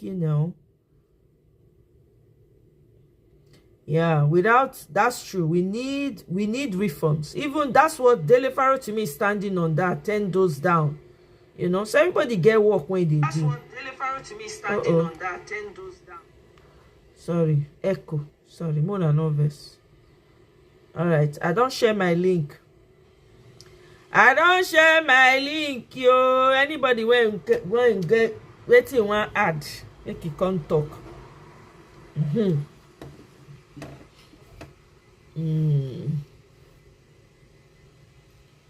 Let's see what they call them. What's that? Okay, I've shared my link so you guys can hop in and let's come and give me your own take.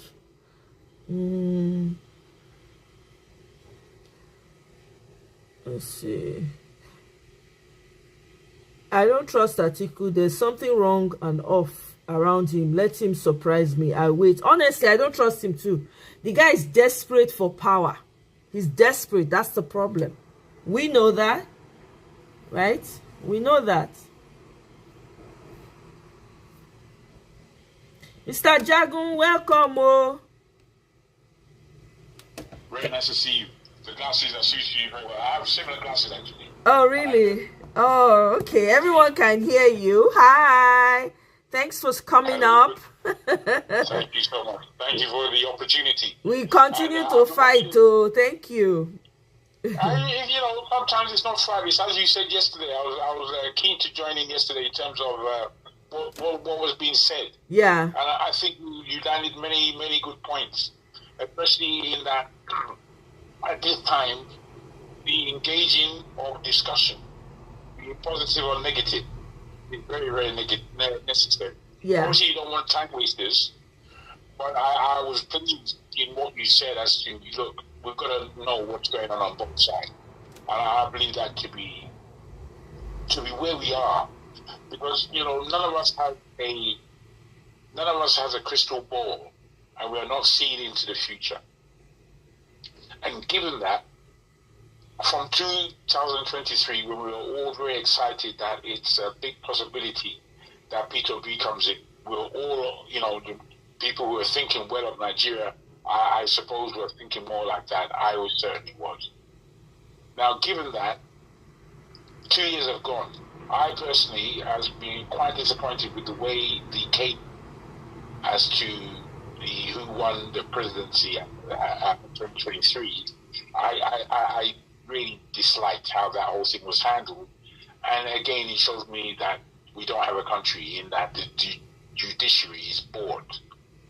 And then what was worse for me was how they weren't really bringing evidence as to the numbers of voters against Tinubu. They brought a different argument entirely, which I didn't feel could win.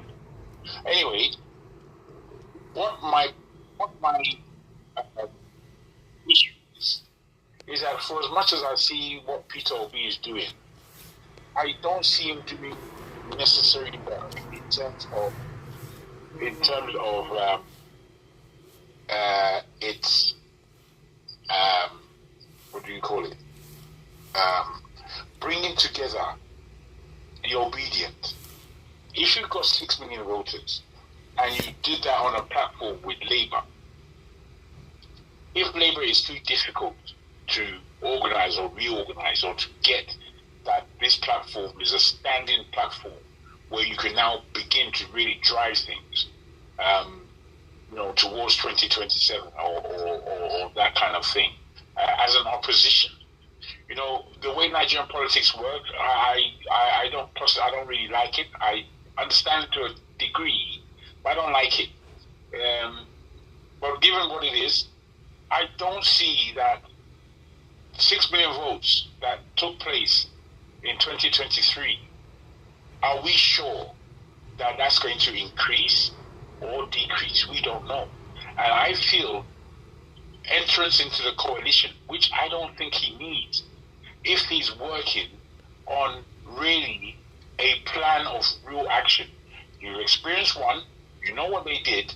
Now it's like, okay, for the next 2-3 years, this is going to be my plan as to how I win governance come 2027.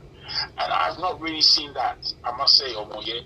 I understand there's so many other things that there are to look at. But I find a lot of things in Nigerian politics complete distractions and away from the subject matter at hand. And sometimes I know we want to save ourselves in Nigeria, and we feel that we have to be the ones.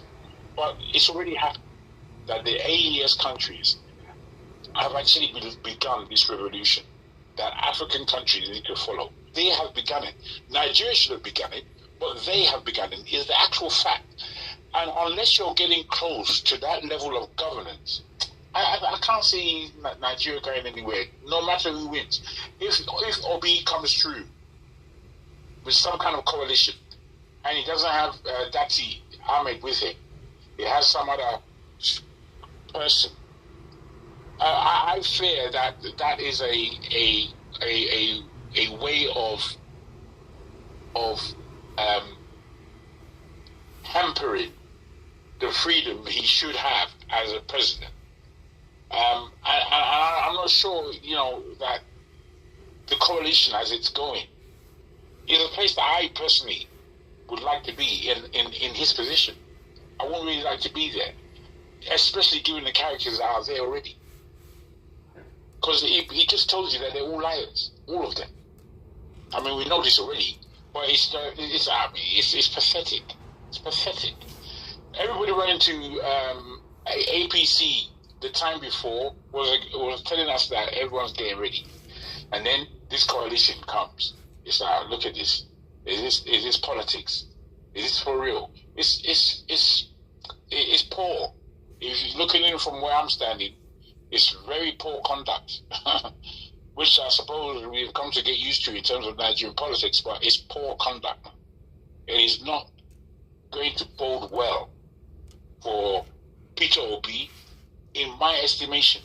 What would bode well for Peter Obi is to go it alone, to begin to galvanize his people street down and start looking at numbers. And then understanding where he needs to be at every polling booth come that time around. He doesn't need to play games of this money-grabbing nonsense along with this coalition that's going to take place, given that they're going to have primaries and such like. Nah, I don't buy it personally.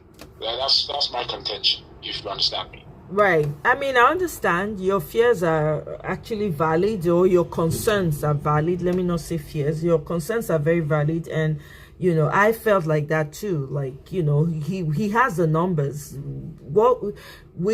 I don't know if you know anything about the website obedience.com. I know you're not on Obedience. It's not for Obedience. It's for people who believe in wanting to fix Nigeria and want to move it forward, right? So far, the registration has proven that Peter Obi has way more than 6 million votes. Let's be honest with ourselves. In the last election, 2023, right, the 6 million was allocated to him. That's what INEC allocated, but he had way more than 6 million. He won the election, right?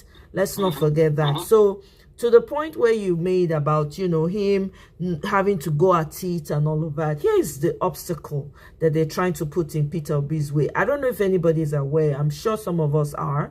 They're trying to make it impossible for him to contest. They're looking for ways to, what's it called? Destabilize whatever platform he's trying to run on. What's going on in LP today is a direct effect of what T-Pain is doing, right? And continues to do. They're looking for ways to disqualify Peter Obi. Let's not forget that the man is a single threat to the elites in Nigeria and to T-Pain especially. Okay, so he is trying to maneuver the situation as best as he can. Now, we've been speaking for a long time, all of us. We've been saying if Nigerians can come together, if Nigerians can come together, if Nigerians can come together. Now, these politicians, hate it or love it, decide, you know what, let's form a coalition, regardless of who we are, to try and get this man out. Of course, you and I know there are lots of people on there that have selfish interests. Do you understand? They're only there just because they want to grab power. And Peter Obi has said times without number that he's not interested in any coalition that is about grabbing power. He's in talks with the coalition. He's not made up his mind. He has not decided, okay, now I'm fully with the coalition and we're moving along together. Do you understand what I'm saying? He's only engaging them in conversation, which is needed. As a country, we need the bad, the ugly, the good to come together so we can get the country. You can only be bad in your country. You can only be as bad as you want in your own country. If all hell breaks loose, everything scatters, nobody go fit do anything again, right? So this is where the coalition comes in. Do you understand what I'm saying? So yes, it is good that we pay attention to it. It is good that we speak and express our concerns about it. I don't know if you have, you've heard Peter Obi speak. He says, please, anyone who has anything to say, any objections, and I'm paraphrasing, this is not what he said verbatim, send me a DM. I think you played it yesterday. Yes. Send me a DM. Let me know. Because this is important. We are all stakeholders in Nigeria. No, Peter Obi cannot know it all. He doesn't have all the answers. You know, so this is where we come in. This is why I keep insisting. We need to do our part.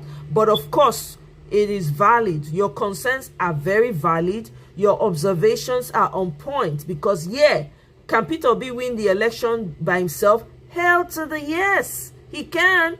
With Ahmed Dati, they did it last time. The difference was we didn't have the bad and the ugly. Or we did not allow the bad and the ugly out of ourselves. That's the difference.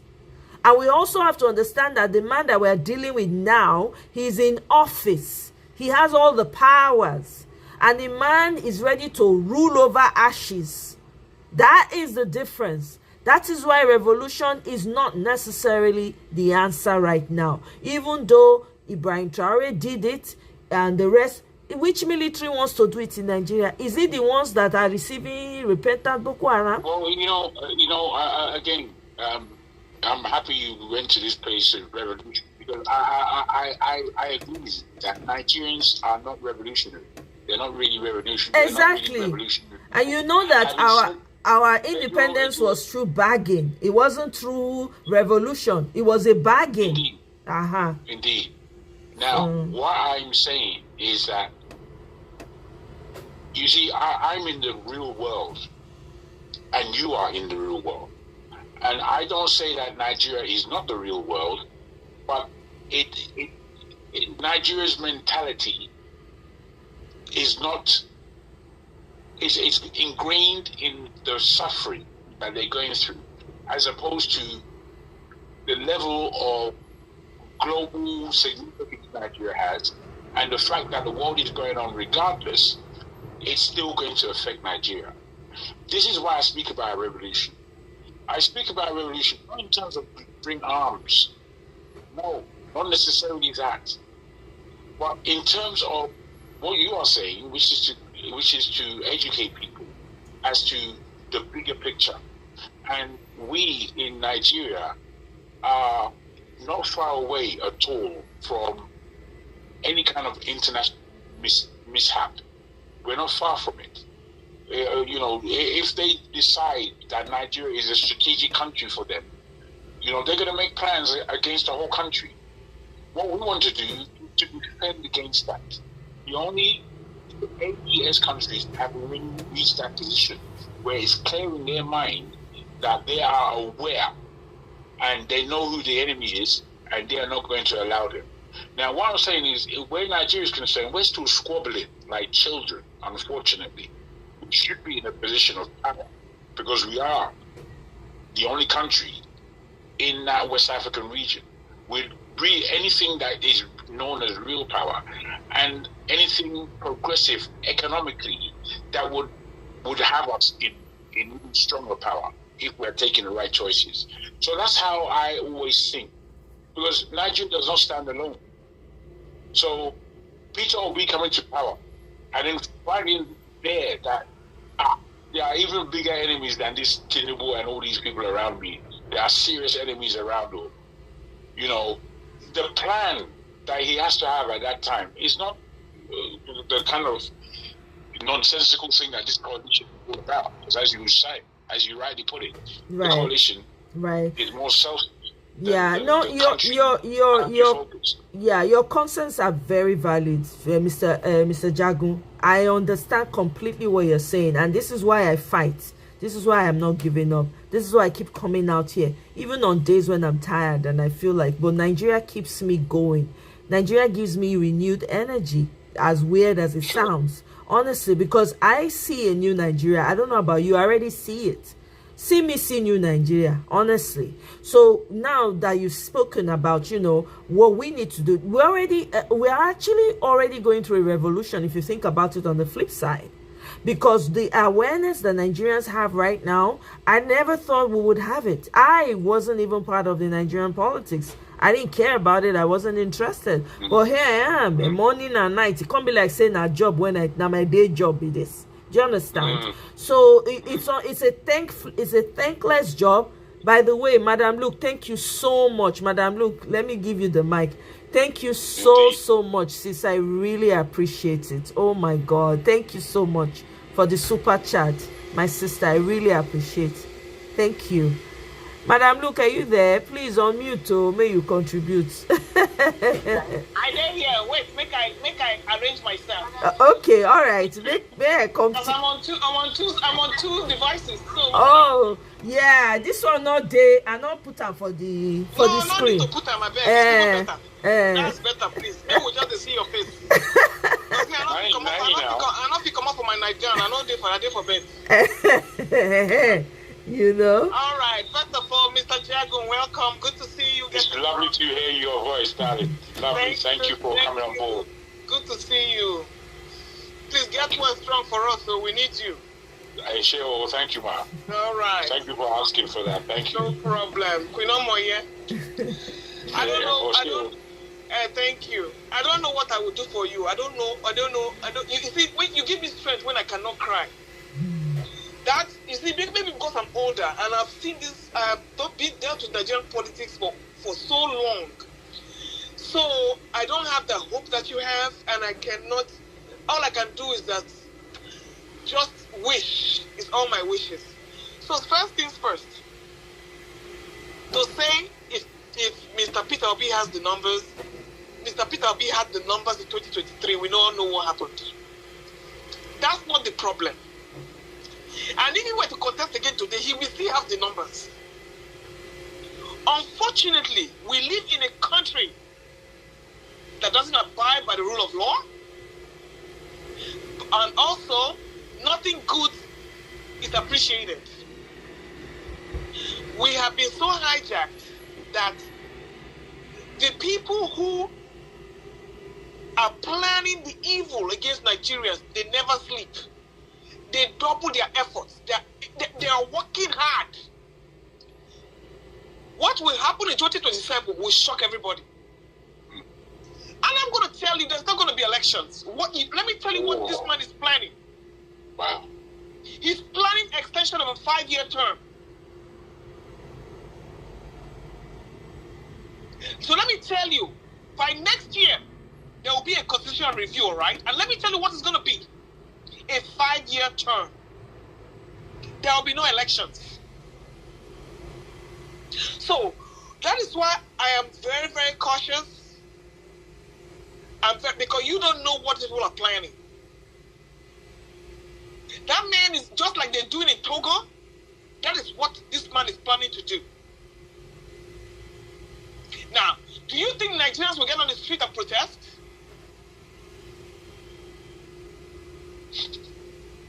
Think about it. Whatever they're doing is to make a 5-year term that will give this man 2 extra years on top of the 3 he got. On top of the 4 he got. And that will give him time to really sink his teeth into the tentacles of Nigerians. And by then, the whole Nigeria would have been strangulated. My question for you now is, can Nigerians get on the streets? But madam, if I can just quickly entertain you. Please do. You see what you're saying is so shocking indeed. And it's something I've heard recently about the 5-year term. Yes. I've heard. And now I'm thinking, look, if that's the case, the question I have is, who is that for? Who is that really for? Whose system does that engage? And it only engages the system of the West, which is system of the West? Where in the West do you see that? No, listen. Which is to say that because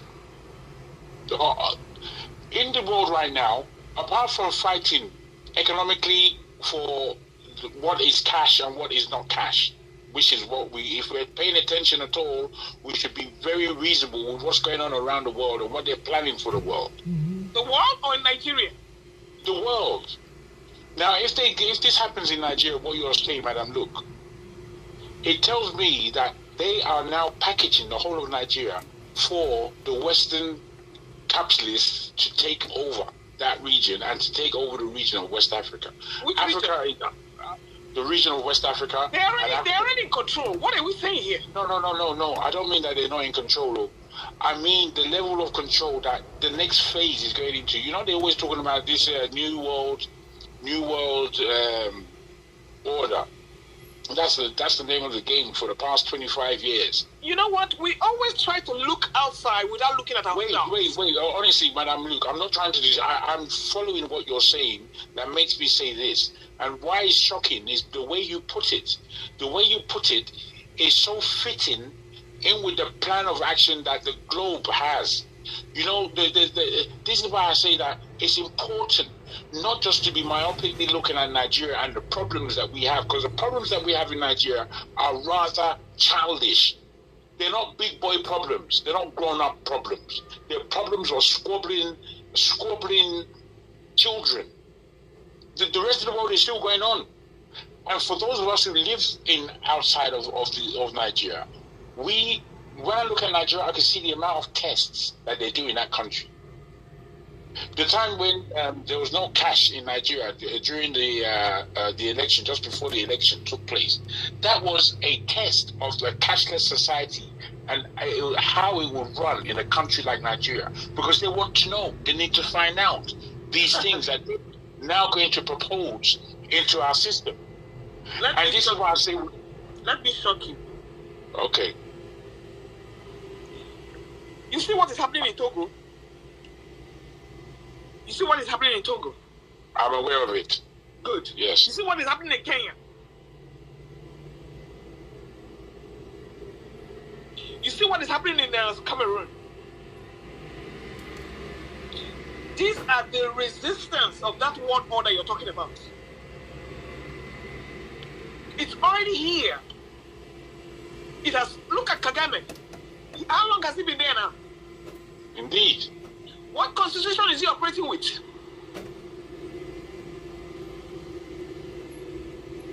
So you see, when you have a place where you have no government, you have dictatorship, anything goes.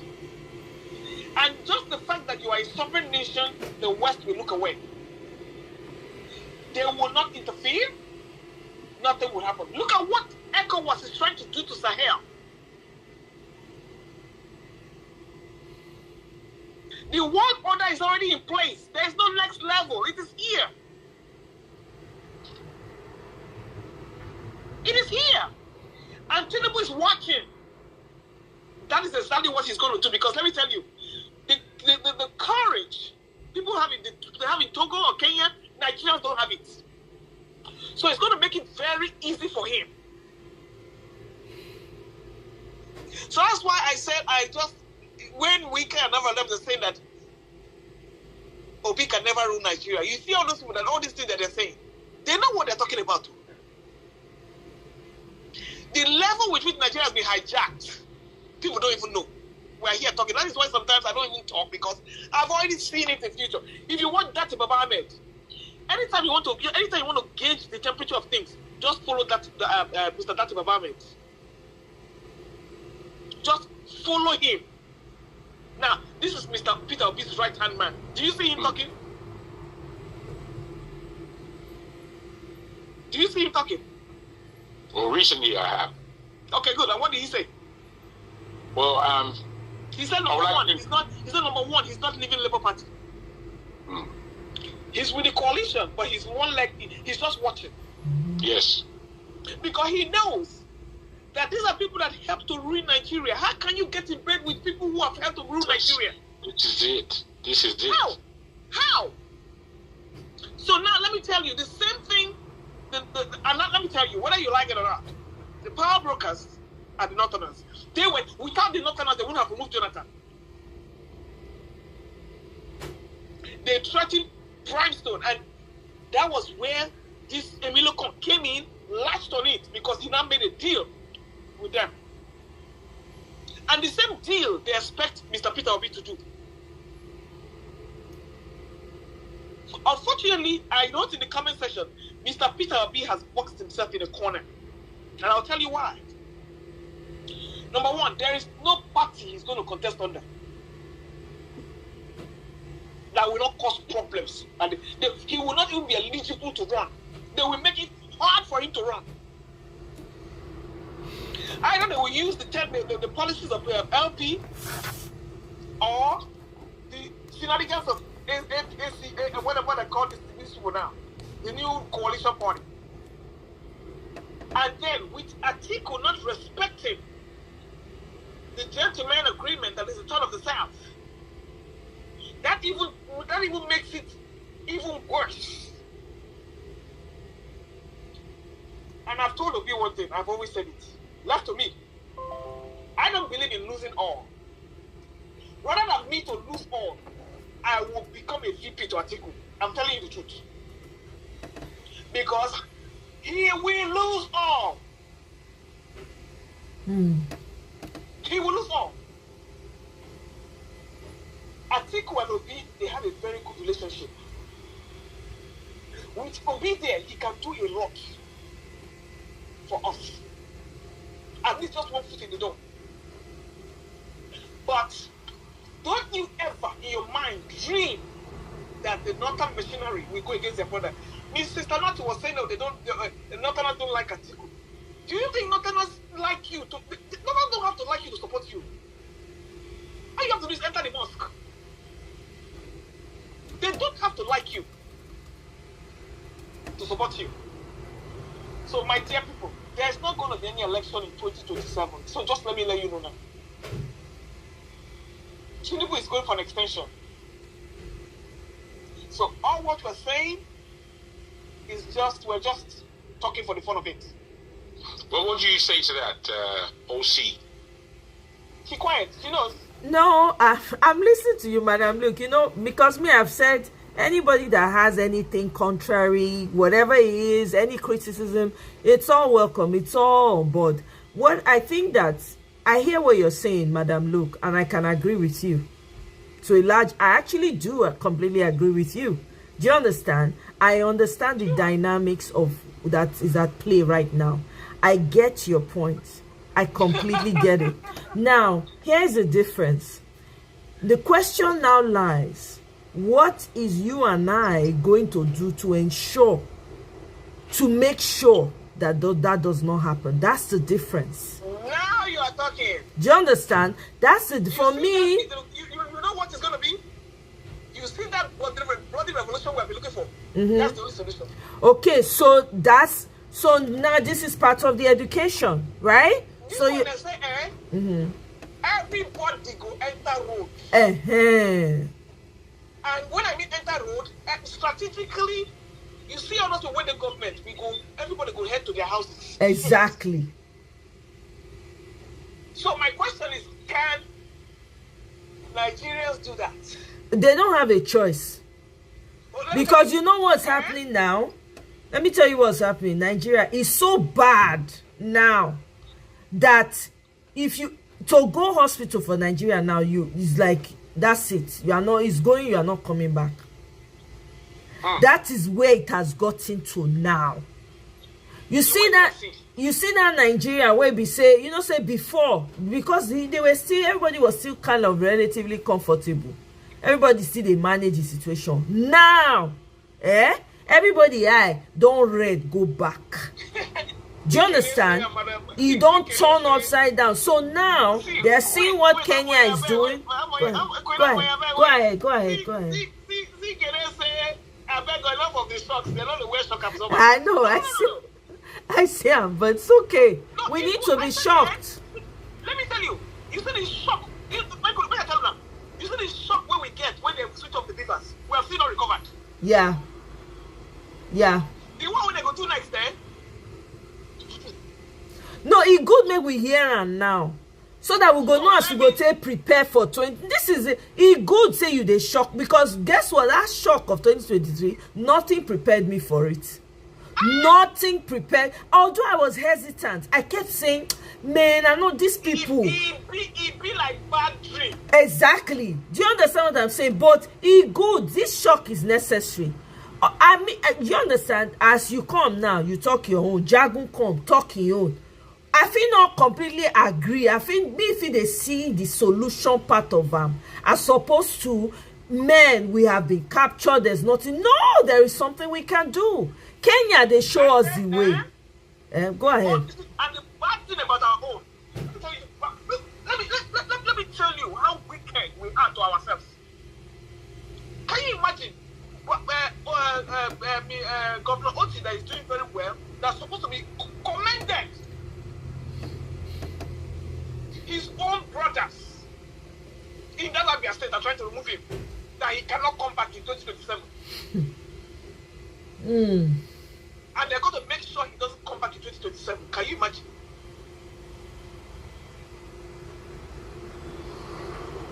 So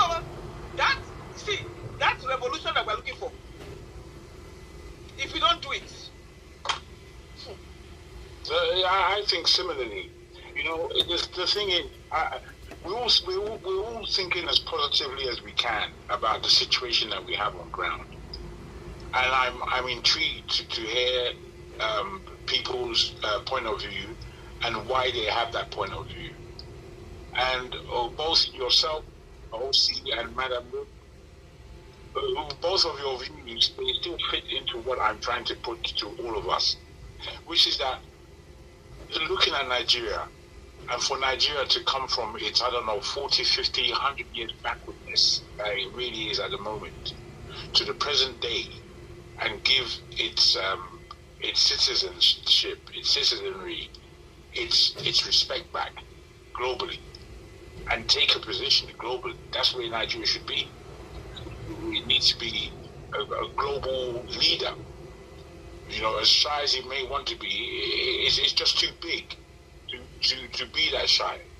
In Nigeria, with Tinubu at the top, Tinubu is a shy man. At the end of the day, however he may oppress Nigeria, he doesn't impress anybody in this planet. Nobody's looking for Tinubu's advice. Nothing.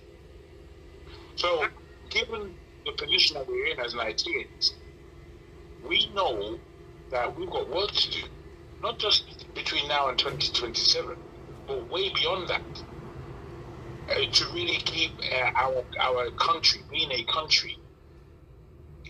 And you know, Oduduwa, Biafra, all these things that may break us down may be necessary just to keep our own lives, because we're just living in a tragic situation. But it is not galvanizing. It is not strength looking. It's not looking at strength. It is not looking at the issues and problems that are in the world. It is not looking at how we Africans are protecting ourselves. And so, given that, we generally don't want Nigeria to break up into small, weak nations that are no nations, that would have the same squabblings as we have now. So, you know, when you look at the whole world, apart from our own selfish, you know, idiosyncratic ways of doing things, we need to look different. We need to look geopolitically. We need to understand what's going on in this world, and we need to understand steps that are being taken, what page we're on. We're not quite sure on the page that we're on, I feel, as Nigerians. So, where we're a nation that doesn't really have natural leaders, or it hasn't shown natural leadership. There's one gentleman by the name of Ike, I think you may know him. He always underlines that, you know, because there are no good people in the position of politics, that's why all the criminals are there. Which is you know, we're not in a position. You know, there's hardly a leader that will say, yes, I'll pick him. Which is why Peter Obi is so significant to all of us, because we feel like he's the next best thing. Let him do a job or bridging the gap between now and the future, as it were. We believe he can do that job. You know, so, you know, we've got a long way to go, man. We've got a really long way to go, and I feel that people need to get talking to Peter Obi. People need to align him in a more brave stance of being alone in this fight. And when I say alone, I mean with the people and away from these criminal politicians. What Dati Ahmed has said, I think Madam Luke is absolutely right.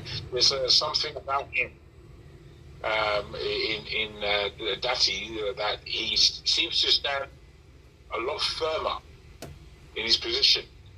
And I don't see why they tried once, they got so far. I don't see why the two of them shouldn't try again. I don't see the necessity of this coalition. It just seems like a script. I don't like it, to be honest. It doesn't bode well to me. Again, like I said, for the coalition, they're just talking. Peter Obi has not left the Labour Party. I personally don't see anything wrong with that. Because if Peter Obi becomes president today, he's not just going to be president for only people who want a better Nigeria. He's going to be president overall. I don't see anything wrong with him having the conversations We all have, me personally, I almost threw up when I saw him with all this group of people. It was just too unnatural. Go ahead. Let me tell you why. Conversations you are having, you are dining with the devil. Do you hear me? You see those people there? They don't give anything for free. They don't give anything for free. Imagine the kind of question they're asking. What are you going to do with the bandits? So we have bandits. They agree that we have bandits. Yes. So you know what? Who asked him that question? Sorry. Where? Another one now, Oswald now. Oswald. All those ones now inside their pocket today. Who do you think is giving me the question to ask? Of course not them. So let me tell you, you see there's no part of Nigeria you go now that you will not see Fulani herdsmen. They are all over. They are all over. They've taken. They are all over Nigeria. But by the time that thing starts, they will tell you that their votes are bigger than your own. That they register pass. Oh yeah. Exactly. All of them all have PVCs. Yes, they have. Meanwhile, our own here, we are saying, no, we're not going to vote. We're not going to go. You will see that. You will see all of them will come up with their will line up the streets. Yep. And they will give their people. See, they're all over Nigeria. That's what they are going to use for the election. Yes, exactly. Hey. Exactly. And that is why it is very important to have Kwakwaso as the VP.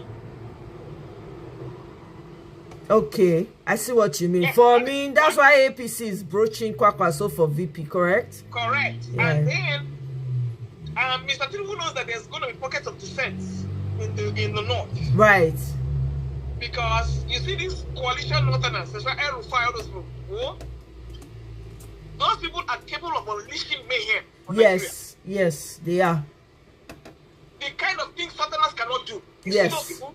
Yes. They are capable of unleashing mayhem on Nigeria. You see what they will do? You see that Mahmoud Yakubu, they will corner him. They will corner him.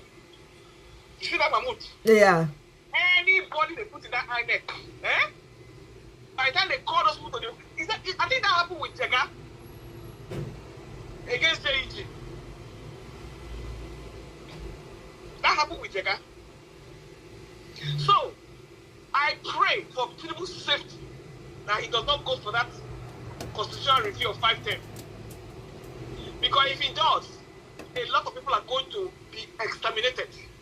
Either he's going to round up everybody in jail or he will exile most of them. You see all this, my question to you, what exactly is Amechi's phone in this problem? I'm telling you, honestly, Amechi, when I saw him, I was like, are you for real right now? You would think that now you should be able to support your brother, Obi. What is wrong with that man? And he's having the audacity to say Nigerians are too docile. That man, if they talk that, he let me pass through television, go woes and for face. Carrying children. May carrying children and wife come out, may they can't lead protests now. What do you expect when people shoe shiners and pure water sellers are ruining us? What do you expect? That's true. What do you expect? It's true. Tinubu was a houseboy. For one woman in Osun State, so it's a matter of the worst of us ruling the best of us. Yeah, that's what it is, really. Look at what's going on in Togo. People are dying every day in Togo. They are dying every day in Togo. Can you imagine this man? After his father ruled for 30-something years, he has ruled for 20 years. He has not met the life presidential ambition. Look at what's his name? Look at Sahel. I don't even know this buffoon from Sierra Leone. I don't even know. He doesn't even look intelligent. I'm not expecting to show where we get all these African leaders from. Look at that African Pillsbury Go boy. Giving Sahel. No. No. Oh, no. I don't know. When we should be banding together. I mean, if we decide to unite in Africa, trade amongst ourselves, we will not even look outside to the outside world. At all. I don't know say winter dey Lesotho. Nah, this guy let me know now. It's that they call him Wodemaya. If you see the heavy winter for Lesotho, now say where people they're very high. Their altitude is very high. And they follow that man like no man's business. I'm telling you, I say what? I am proud in my life that anywhere I'm going on vacation, it must be in Africa. I'm telling you, Lesotho next destination. I say what? I'm not spending one dime in a Western country. Hey, see Lesotho when he go, which other country go that? Then I saw I just dey look. Zimbabwe. Now so I dey droop. I say wow. See where people they eat with lion. Lion not they eat them. I'm telling you. Hey, see destination. This thing, no holiday. I beg you, no. So you see, we have what it takes. We do to make our continent work, but we do. For it to happen, it's in Kenya. As they kill, as they buy people, they carry people for their head. They walk and they go. I'm telling you. What life is it that you're living that is not worth living? And we spend our time on social media doing BBL and doing rubbish. My sister. So you see, like I said, there will be no elections in 2027. And what will happen, anywhere there's any pocket of dissent, they will put a state of emergency there and install a ruler, like they did in Rivers. Last, it will be curfew, dust to dump curfew. Even the police now in Kenya, I'm so proud of them. They said they are tired of being used. Exactly. So proud. No, Kenyans are the real giants. No, I doff my hat. They said enough. Yes. Eh? So you see, anybody will get solution. Think about it very, very well. We are in a the greatest mistake we made was allowing Tinubu to get to power. I'm telling you. That was the greatest mistake. And I blame all these South governors, Southeast governors. They are the most useless people on the planet of Earth. Bannon. See, David Umahi was responsible for going to have Nnamdi Kanu kidnap your own brother. Exactly. Eh? Look at Imo State. Fulani people have totally taken over the whole place. Ebonyi State. Enugu. And then you want another Fulani man to come and rule again. I beg. When they are here, they have not ever mentioned anything against what is going on in Nigeria. Never. And you think it's when they come into power that they will not be, hey God. So it's that is why I don't talk much about it, because I see it's a very hopeless situation. Nigerians are not ready. And when they say they will go and defend their mandate with one hand, what are you going to defend your mandate with one hand when they are using Sakapula and cutlass and machete to pursue you? Hey God. So now, this is the time we have 2 years to go for elections. Guess what is happening? They are not opening registration for people to vote. They don't want you to open. They're not opening the portals for you to get to PVCs. When it's 6 months to the election now, they will not tell you to go and register and then jam the whole place. You cannot get it. No. They will frustrate you. You cannot register online. They want you to go and take long lines into the thick forest when they can only attend to only 20 people a day. Then they will tell you that their server is down. Frustrate the hell out of you. And then when you now cast your vote, they will tell you some of them were not credible. All kinds of voter. Let me tell you, we're not ready. Okay. We're not ready. All right. Well, so, is noted. No wahala. I mean, it's the airwaves. Everybody is hearing it. I guess it's okay for everybody to pour out. Honestly, I'm here for it. Let everybody say what they think. By 2026, number one, they started by not registering new parties. So they frustrated everybody that wanted to register new parties. Then secondly, they've not opened the portal for you to start registering. Everybody's turning 18 every day. People are turning 18 throughout 2024. People turn 18. 25, people turn 18. 26. When are these people going to register to get their PVCs? 6 months to election? When? Okay. No wahala. Let's move on to Man of Prestige. Welcome, Greetings to you, sir. How are you doing? Happy Monday. I hope you are having a great start to the week. Welcome, Sid. Sid, enter studio. Enter studio. Go ahead. Yes, we can. Greeting everybody. The great Madam Luke, it's nice to see you on this platform. I'm Jago, man. Thank long time no see. I didn't know Jago. You don't abandon us for total damage now. Somebody made you mad? No, everything is in place, my brother. Nice to hear your voice. Yeah, nice to be here. I'm just around the corner. Hopefully the noise doesn't disturb you. I'm at the airport, but I wanted to put my 2 cents about this subject what you're talking about.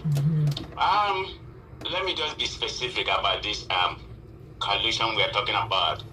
I think I agree with mostly everybody, what everybody's saying, but I'm going to come from a different narrative. I'm skeptical, about this coalition because judging by what I have seen so far and what I have had some experts said, that this coalition is geared towards Atiku. That he wants to be president. And judging from what has been going on, I hear Atiku is leaving. Sorry, just to interject. I hear Atiku is leaving ADC because of the pressure. Everybody's shouting, Obi, Obi, Obi. So he wants to leave ADC. He wants to leave ADC? Yeah, I just got that information now. See, just say Atiku is considering leaving ADC because the pressure of Obi is too much. Go ahead, sir. Wow. It don't surprise me, okay? But it don't surprise me if that's a true statement. But anything that comes out of Nigeria, I take it with great assault. So it wouldn't surprise me. Because if you look at Atiku antecedent right from the beginning, even during 2022, before the election of 23, people are miscrewing exactly what actually happened. Because some people are saying that that Atiku has agreed to zone the presidency to the south, particularly the southeast. But some people who are in obstacle to that party said that wasn't true. Atiku wanted to be the president at that particular time. They said what happened to Wike one was just a reaction of what I'm not a Wike supporter. Okay, he's probably one of the worst presidents that play. But anyway. What Wike was doing was a reaction of what Atiku wanted to be. So there was never a time he wanted to zone it to the south. He wanted to be a president. That has been his lifetime ambition, whether dead or alive. So I'm still thinking, that's exactly what's happening right now. Atiku still want to be the president. He's probably about 80 right now. If I'm wrong, I don't know, but he's close to that. He still want to actualize his lifetime dream, whatever means, crooked or not. He still want to be it, and that's. Atiku doesn't have any political capital in the south. Mr. Man of Prestige, sorry to cut you. Can I ask you a question? Yeah. I think it's a good thing for Atiku to go. See, I don't have a problem with him running, but let him not use money to buy. Go there. If it's free and fair, let them pick the primary delegates. But Madam Luke, you know how the primary, when you come to Nigerian politics, how the primary works. It's about who has the most money, and Atiku has the whole. Atiku has the most money. That's the only problem I have with him. If he can contest 50 times if he wants. This is right to contest, but he should not use money to bamboozle the whole place. But that's what's gonna happen if the primary is left open, as we anticipated. That is gonna be leaving open instead of giving it to what people consider to be the credible candidate. The person that has chance to truncate this evil president, diabolic, government that we have right now. It can't be Atiku. That's in my own opinion. The South are not going to vote for him. Not really, I don't know about the middle belt, probably not. Atiku can't be the president flag bearer because it's not. To begin with, let me just say how I feel. Everybody has their opinion. No, you're right. The presidency should still remain in the South. Correct. In my own opinion, it should be Obi or nothing. But if Obi is not there, let it default by default to what we have right now. Let it default to what we have right now. God forbid. This is what people got. God forbid is the right time. You know what? Rather than me for him to default here, let Atiku come and take it. Why? Okay, let me tell you. Let me tell you. Hold on, Madam Luke. Anything right now is better than this demon we have. Madam Luke, let me give you a figure I'm for you. not going to play tribal sentiment. Any demon is better than what we have now. I understand how you feel, but can I give you a figure? You can give me a bandit. I will take look, madam, look. Let me give you a figure to crunch on, okay? And see where Nigeria has been since independence in 1960. We have, do you know the Northerners? When I mean the Northerners, I'm going to include the middle belt, including the military regime and the, civilian, regime. The Northerners has ruled the country for 47 years. If you include the 9 years of Gowon, they have ruled the country for 47 years. You know what? Hold on, I'm coming. Give me a chance. What I made that statement, okay? And what have we gotten from that? The what you have now is worse than all the Northerners combined. I understand your emotion. Let me make a point. Mr. Bella Prestige, the one you have now is worse than all put together. Do you know this man has borrowed more than all the presidents put together? I'm not even against borrowing. It's what you do with the borrow. It's what you do with the money. I will vote for him than this one. No. He has committed a lot of atrocities. Listen, okay. He has. Let me land now. He has committed a lot of atrocities, in my own opinion. A lot. That should be something to be called a political crime. Tinubu has committed that because he has gotten in my lifetime. This is the worst government, that I Is he not a Southerner? But it's not. But I'm giving, just look at my, this is just strictly my own opinion.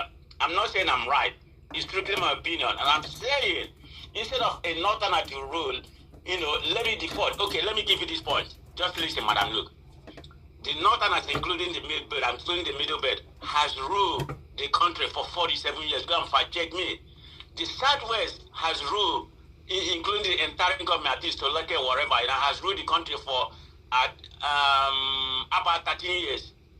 The south has ruled the country for 5 years. That's Jonathan time, the 4 years, and the one he took over from. I think 5 years.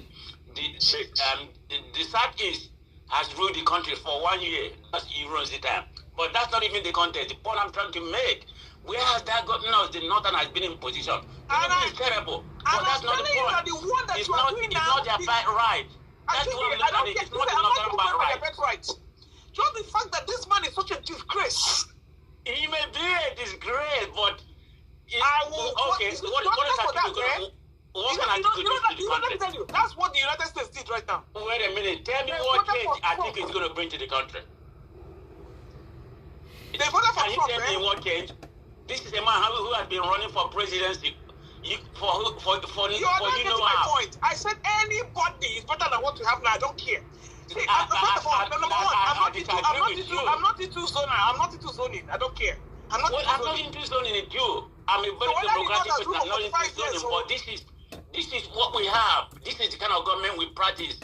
Sharing government. That's what we have. We have to abide by it until we mature to the level where there shouldn't be a sharing government, which I'm for. But you have to go with what we have. So let me go back to that's you. I'm not, you see, anything but Tinubu, I don't want to know it. I understand. Everybody. I'm not interested. Okay. Let me make my own point now. Give me time to make my own point. It's worse than any northern god. Can you imagine a southerner that is helping to kill his own people? Listen, Madam, can I make my own point? Go ahead, please. Okay, so what I'm trying to say, let me go back to this coalition we are talking about. Like I said, I'm in favor of the coalition if they're actually going to actualize it because as of right now, so I'm talking to you today, which is this 7/7/25. I'm skeptical because of, and look at what Omoyekona just, the information he gave us earlier about 7/6/25 will not be 7/5. I said 7/7/25. I'm talking about the date, okay? Today that's 6. Yeah, July 7/25. So that's why I said 7/7/25. But anyway, having said that, this is strictly my opinion, okay?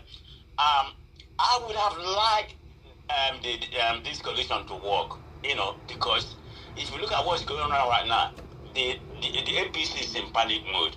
And where is their president? Let me go back to the way you despise this president. I'm with you there. What is he doing? He went to St. Lucia. What is the population of St. Lucia? 180,000, that's the population. They don't have nothing to offer. He would have been honest to us, saying he's going on a vacation. But for you to say you're going there for working visit, now you have to give them a scholarship. You are going to send our doctors. St. Lucia has nothing to offer. It's not a country that will invest in a country. Their economy depends on tourism, which is about 60%. That's how, it's part of their GDP, 60%. And so they have beautiful beach and something like that. It's one of the best islands, But they have not. I think he has gone to Brazil, to what I recollect. I need to verify that. I think he's currently in Brazil, if I may. So, but what I'm saying, all this area he has been traveling from China to Saudi Arabia. How many investment has come? Wasn't he in China? He was in China, was in India. No, India, I'm sorry. He was in India, was Saudi Arabia, some of this country. Try to get investment. You don't have to beg people to come and invest in your country if your country is right. The world is very small. We are very global right now. They know exactly what's happening right in Nigeria. They know we don't have electricity. Do you know that Nigeria is two of the country that lack electricity in the world?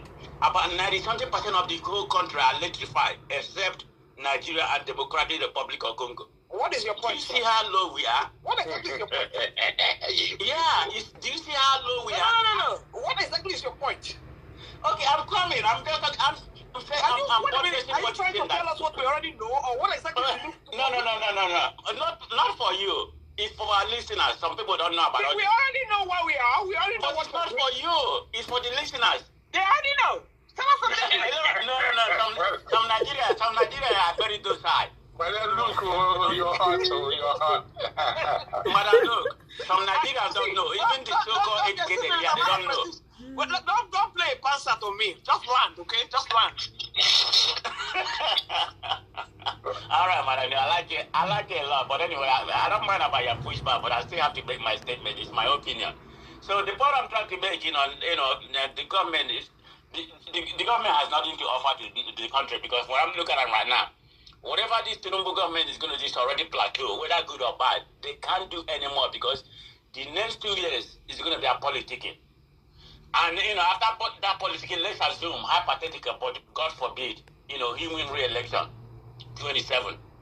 It's going to be a lame dog government. And Tinubu can actually actualize every bad thing that he's going to do, because by that time, he's not going to run for re-election.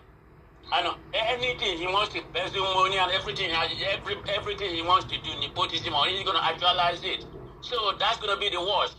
If Tinubu has not shown us what he can do for the first 2 years, people, Nigeria, the next 2 years or the next, let's assume he win, it's going to be the worst for that country ever had. It's already the worst. So, but anyway, in a nutshell, I'm still in favor of the coalition, but I'm just kind of wait and see if they're playing if they're playing the whole card, if they're showing off the whole card. I hope they come to their senses and know that the man that has the political capital for them to, this is my strict opinion, for them to actually actualize anything, it has to be OB. That's my, Ameti has no political capital to begin with, not Atiku. I mean, I know you said instead of this government, let it be Atiku.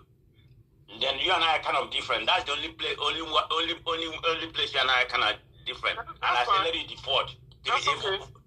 Yeah, I said let it default to what we have right now, because Atiku is not going to do much, and I think he's not going to win. Because let me tell you, madam, look, when you said let it default, when you said let it be Atiku, Obi won't deputize him, and you know what that's going to do?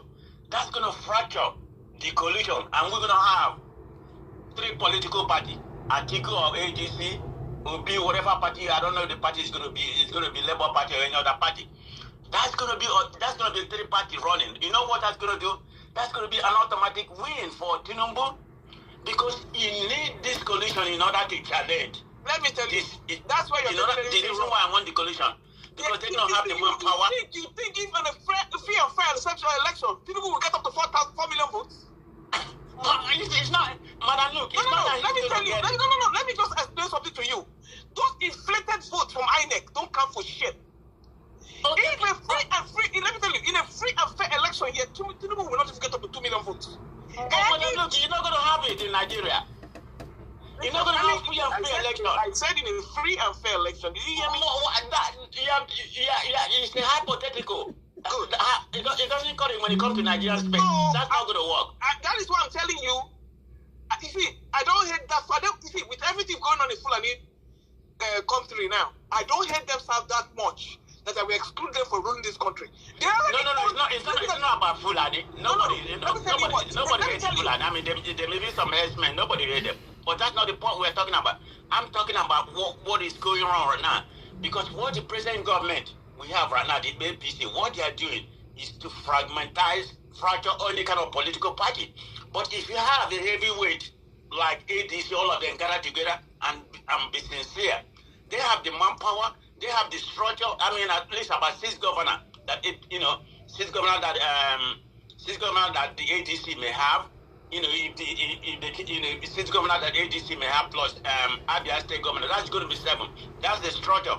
But I mean, that's the structure that's going to be able to. When I mean by structure, you know, that's able to be manpower, finance, because what happened during the election, you have to have people to be in the polling. That's what Obi on doing. He didn't have the manpower, the structure, you know, for them to man the whole police station. This is exactly what happened in Rivers State. That's why Wike did whatever he did. So you have to consider all those things for you to challenge this government. If they have 3 or 4 parties, APC is going to win. It's not that they're going to win fairly. I mean, look at right now, madam. Look, everybody listen. They control the INEC. They control the judiciary. I mean, forget about the Senate. Forget about the Congress. I mean, that's a subsidiary to Tinubu. You know, so that one is a given. So they control everything. They're going to ring it. And let me give you from Edo State. That was a case study that just happened. The past election was a typical of a case study. How they're going to win the election. It might even be a landslide. I'm just saying, you know. But you're going to but it's to clarify, you know. But it's a fact. They need a heavy force. But if they fracture and become 3 or 4 parties, it's going to be easy win for APC. Let's call it what it is. That's what I'm hoping. You know, I think it can come in his sense and give it to somebody who has the political capital in order to do something. That's the only way they're going to. That's just strictly my opinion. But let's see what happens. Let's give them, you know, a few more months to see where they are. If Atiku is going to leave, Obi is going to leave, you know, nobody, you know, they're not playing their card in the open right now. Unless they're doing, I hope they're just doing all this, you know, just to deceive us, you know, just to deceive the APC. For the APC not to know what they're doing. I hope that's what they're doing, but I don't know. But if what we are seeing right now in the open, you know, is what they're actually going to do, I don't think they have a chance. It's an easy election for Tinubu, and Nigeria is going to suffer for the, you know, for the next 6 years. We're already suffering. That's why I'm in favor of this. You know, if something is going to actually happen from this, you know, coalition, that is the only way we can be able to usurp, you know, the presidency from APC. They are very dangerous. That's just my opinion in that regard. That's true. You're right, because the same thing happened with when Buhari, everybody queued up against the APC or ACN, or they merged, everybody merged, and that was how they were able to do that. Yeah, and that's how they were able to do that, because that time they have structures. You know, they have a lot of governors that joined them. They had the manpower, Tinubu party, you know, I've forgotten the name of Tinubu party at that time. And then Buhari win. They formed together and, you know, become a very strong party. That's why they were able to challenge. Even I thought Jonathan couldn't, you know, I mean, you know how Jonathan couldn't win the election because there's manpower, you know, people, you know, there's manpower to watch whatever is going to happen during the election. But of course, we know Jonathan government wasn't as devilish as this APC. This APC is on a different level, okay? Ah, man. I mean, that one is the wheels on steroids. Yeah, so I mean, if there's anywhere, you know, we can go. I mean, this government is not doing anything, you know. I mean, you did the unification of Naira. I mean, where is the money going? You don't even have to list it. We already know. But my question now is, like you said, it's just to watch what is their name? The ADC. Yes, to watch and see how they're gonna work out their internal squabbles. But my thing now is that where exactly is Mr. Peter Obi going to God? Where is he going to contest from is my question. What? Oh, I mean, if he doesn't, is he? That's exactly what I'm saying. Where's he gonna come? That's a good question to ask, because Labour Party is in chaos. Because, or even at all, the ruling, the Iron Lake ruling. I mean, the Iron Lake ruling doesn't even make sense. You know, I mean, they didn't say I don't know. They said they should go back to the chairman Abura, all that nonsense. So you know, this is part of APC fraternization. This is a part of APC. They are working for. If we know APC, they are working for APC. So where's Obi gonna contest? So that's why I'm praying that they come to their senses, and work at I hear what you're saying. Even if they come to their senses now, they give Obi the ticket. Which party is he going to contest from? What do you mean by that? If they give Obi the ticket.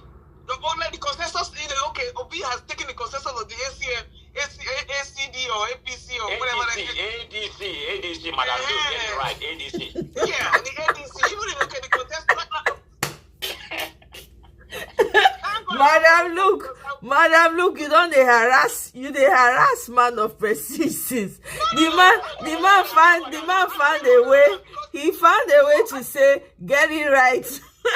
To get your attention. So my question is that, okay, hypothetically, they give Mr. Peter Obi the consensus in the ADC. So is he going to do what Wike is doing? Put your foot in one place and be working from another place? How is this going to work? No, because even at all, Atiku Wing and everybody, they say they're still with PDP. Obi says still with they answer my question. This is a working committee. You know they answer my question. Actually agree. You know they answer my question. I'm not with Labour Party again. I mean that's the right thing to do.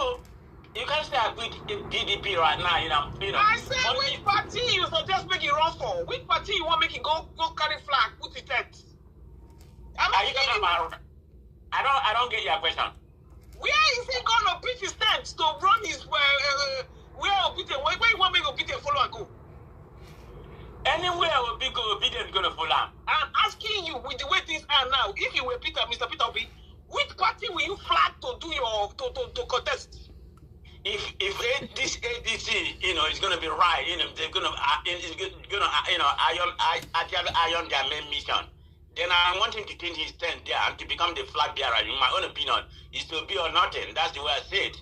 So you go switch party again? ADC. He will switch party again. What's wrong with that? Okay, no problem. I mean, that's politics. I mean, that's just a nonsense talking point by the opponent switching one party to. What's wrong with that? If he actualize to be the flag bearer, eventually win the presidency, who cares about switching party 10 times? That's nothing. It's not a crime. Now, wow. There's nothing wrong with that about switching party. You just people making it like it's a bad thing. No, I'm not saying about all those nonsense talking points. Switching party. It's a bad thing. All I'm saying, because ADC already has issues. The same issues Labour Party has, they have internal squabbles also there. No. What I'm saying, Madam Luke, I hope they can, iron all this nonsense going on out. That's my hope. I'm not in the party. I don't have any internal information from there. Whatever is actually happened, but it's actually what we are. I'm hoping something can come out of it. But for them to come together, they have to have some. They have to have some meaningfulness. Everybody, say this is what we're going to do. Every find some, whether it's devil or whatever, it doesn't matter. I mean, what's wrong with the president government? People call them, the guardian of all criminals. Okay, if you're going to call them the guardian of, a lot of criminals there, but there are many politicians who is not a criminal in that country right now. That's right. I mean, like, is it Omoye that was saying something about, the place we are in Nigeria right now? I mean, if you want to stay, you go to the church. If you want to die, you go to the hospital. If you want to be robbed, you go to the police station.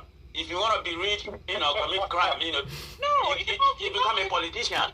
That's what Nigeria is. Those three words. In all fairness, Nigeria is not alone. If you look all over the world, now even here in the United States, we have a convicted felon ruling the United States. So for you, but at least he's doing something better for his country, whether it's good or bad. I know. But all I'm trying to say is that for you to be in head of affairs, You must be an absolute criminal. Look at Netanyahu. For you to be in that kind of hard work, look at Putin. For you to be in that kind of exactly. You're not making the same point. You don't have to be a saint. That's why I say nobody asking anybody to be a saint. That is why you're not making the same point. Yeah. Exactly. That's why I say I don't care if it's Atiku that goes in there or anybody that goes in there. I'm not looking at tribe. No. I don't have an issue about whether Atiku is criminal. That's not the point I'm coming. After all, your president, has a dirty background. We don't even want to go back to the whatever he did. How did Tinubu? Tinubu is the richest. Was or still the richest politician in Nigeria. How did he amass all this wealth that he has? That man never own any company or whatever. He just have a bachelor degree, in accounting. So how did he become the richer? So all of them are criminal. We can only testify about Obi antecedent. Obi, the guy is a businessman. How he's making his money. You can't tell me about how people like Wike made their money. Wike has the Rolls Royce. I don't know if he has Bentley, and he has a lot of money. I Googled his wealth the other day. Wike worth about 600 million. And you know what? And he was on TV bragging that his father was never on the director of any company. His father was just a claggy man. His father didn't have money, just probably was kind of a middle class about that time, he was only in church. So I'm just giving you an example how Nigerian people amass their wealth. All of them are corrupt. He can call the guardian of this ADC a lot of criminal. That's a good thing. But what do we have in APC? I didn't know 419. I didn't say it. That's what I'm telling you. Let me tell you. Tinubu is all the criminals combined in Nigeria cannot hold themselves to Tinubu. Wait a minute. He may be the smartest criminal. How about calling him the smartest criminal? He's not the smartest criminal. He's not the most ruthless criminal. He's just the most wicked. He's not the smartest. He's just the most deadly. He doesn't make him smart. I know he's smart academically. Come on, after all. He's not smart. He went to Chicago State University. He's just a predator. He just preys on the weak. It doesn't make him smart. It doesn't make him smart. Because if he was smart, he would have put his money to good use. Look at Donald Trump. Look how hard they are reshuffling things and making money here and there and all that. Tinubu is not smart. He's just a ruthless criminal. That's it. Because anywhere you go, you are going to shed blood for him. Because what do you expect from a drug pusher? Somebody who has sold drugs through his buttocks can never feel anything else from anybody. We know he has a dodgy background. He's not smart. A lot of them in Nigeria has a dodgy background. He's not smart at all because anything he touches, he runs down to the ground. So how can we already know everything we are talking about, Mother Lou, but can we come to a consensus what we really want, how can we move forward? Because this is the only country we have, whether we like it or not. We may be here enjoying and I believe everybody here is doing well, but that's not the point. Nigeria is still our country, that's the way I look at it. We still have to look after our country. We have already said how we're going to go this one. How are we going to go? What's your opinion? Let me hear your opinion. You do like Kenyans. Everybody hold their wheel before they enter the streets. Nigeria don't have that way. We never suffer enough, Madam Luke. Nigeria never suffer enough, not we here. People in Nigeria have to do it. We can't do it for them. Nigeria never suffer a lot. I'm not saying now. I'm just telling you that this is the solution. Before you see, listen to me. If I wanted to organize those kind of things, I would say, okay, now that you have your leaders, we already know who we're going to protect. See, when that thing starts, we go carry our leaders, go hide. You have to take them to the safest place. Madam Lou, hold on.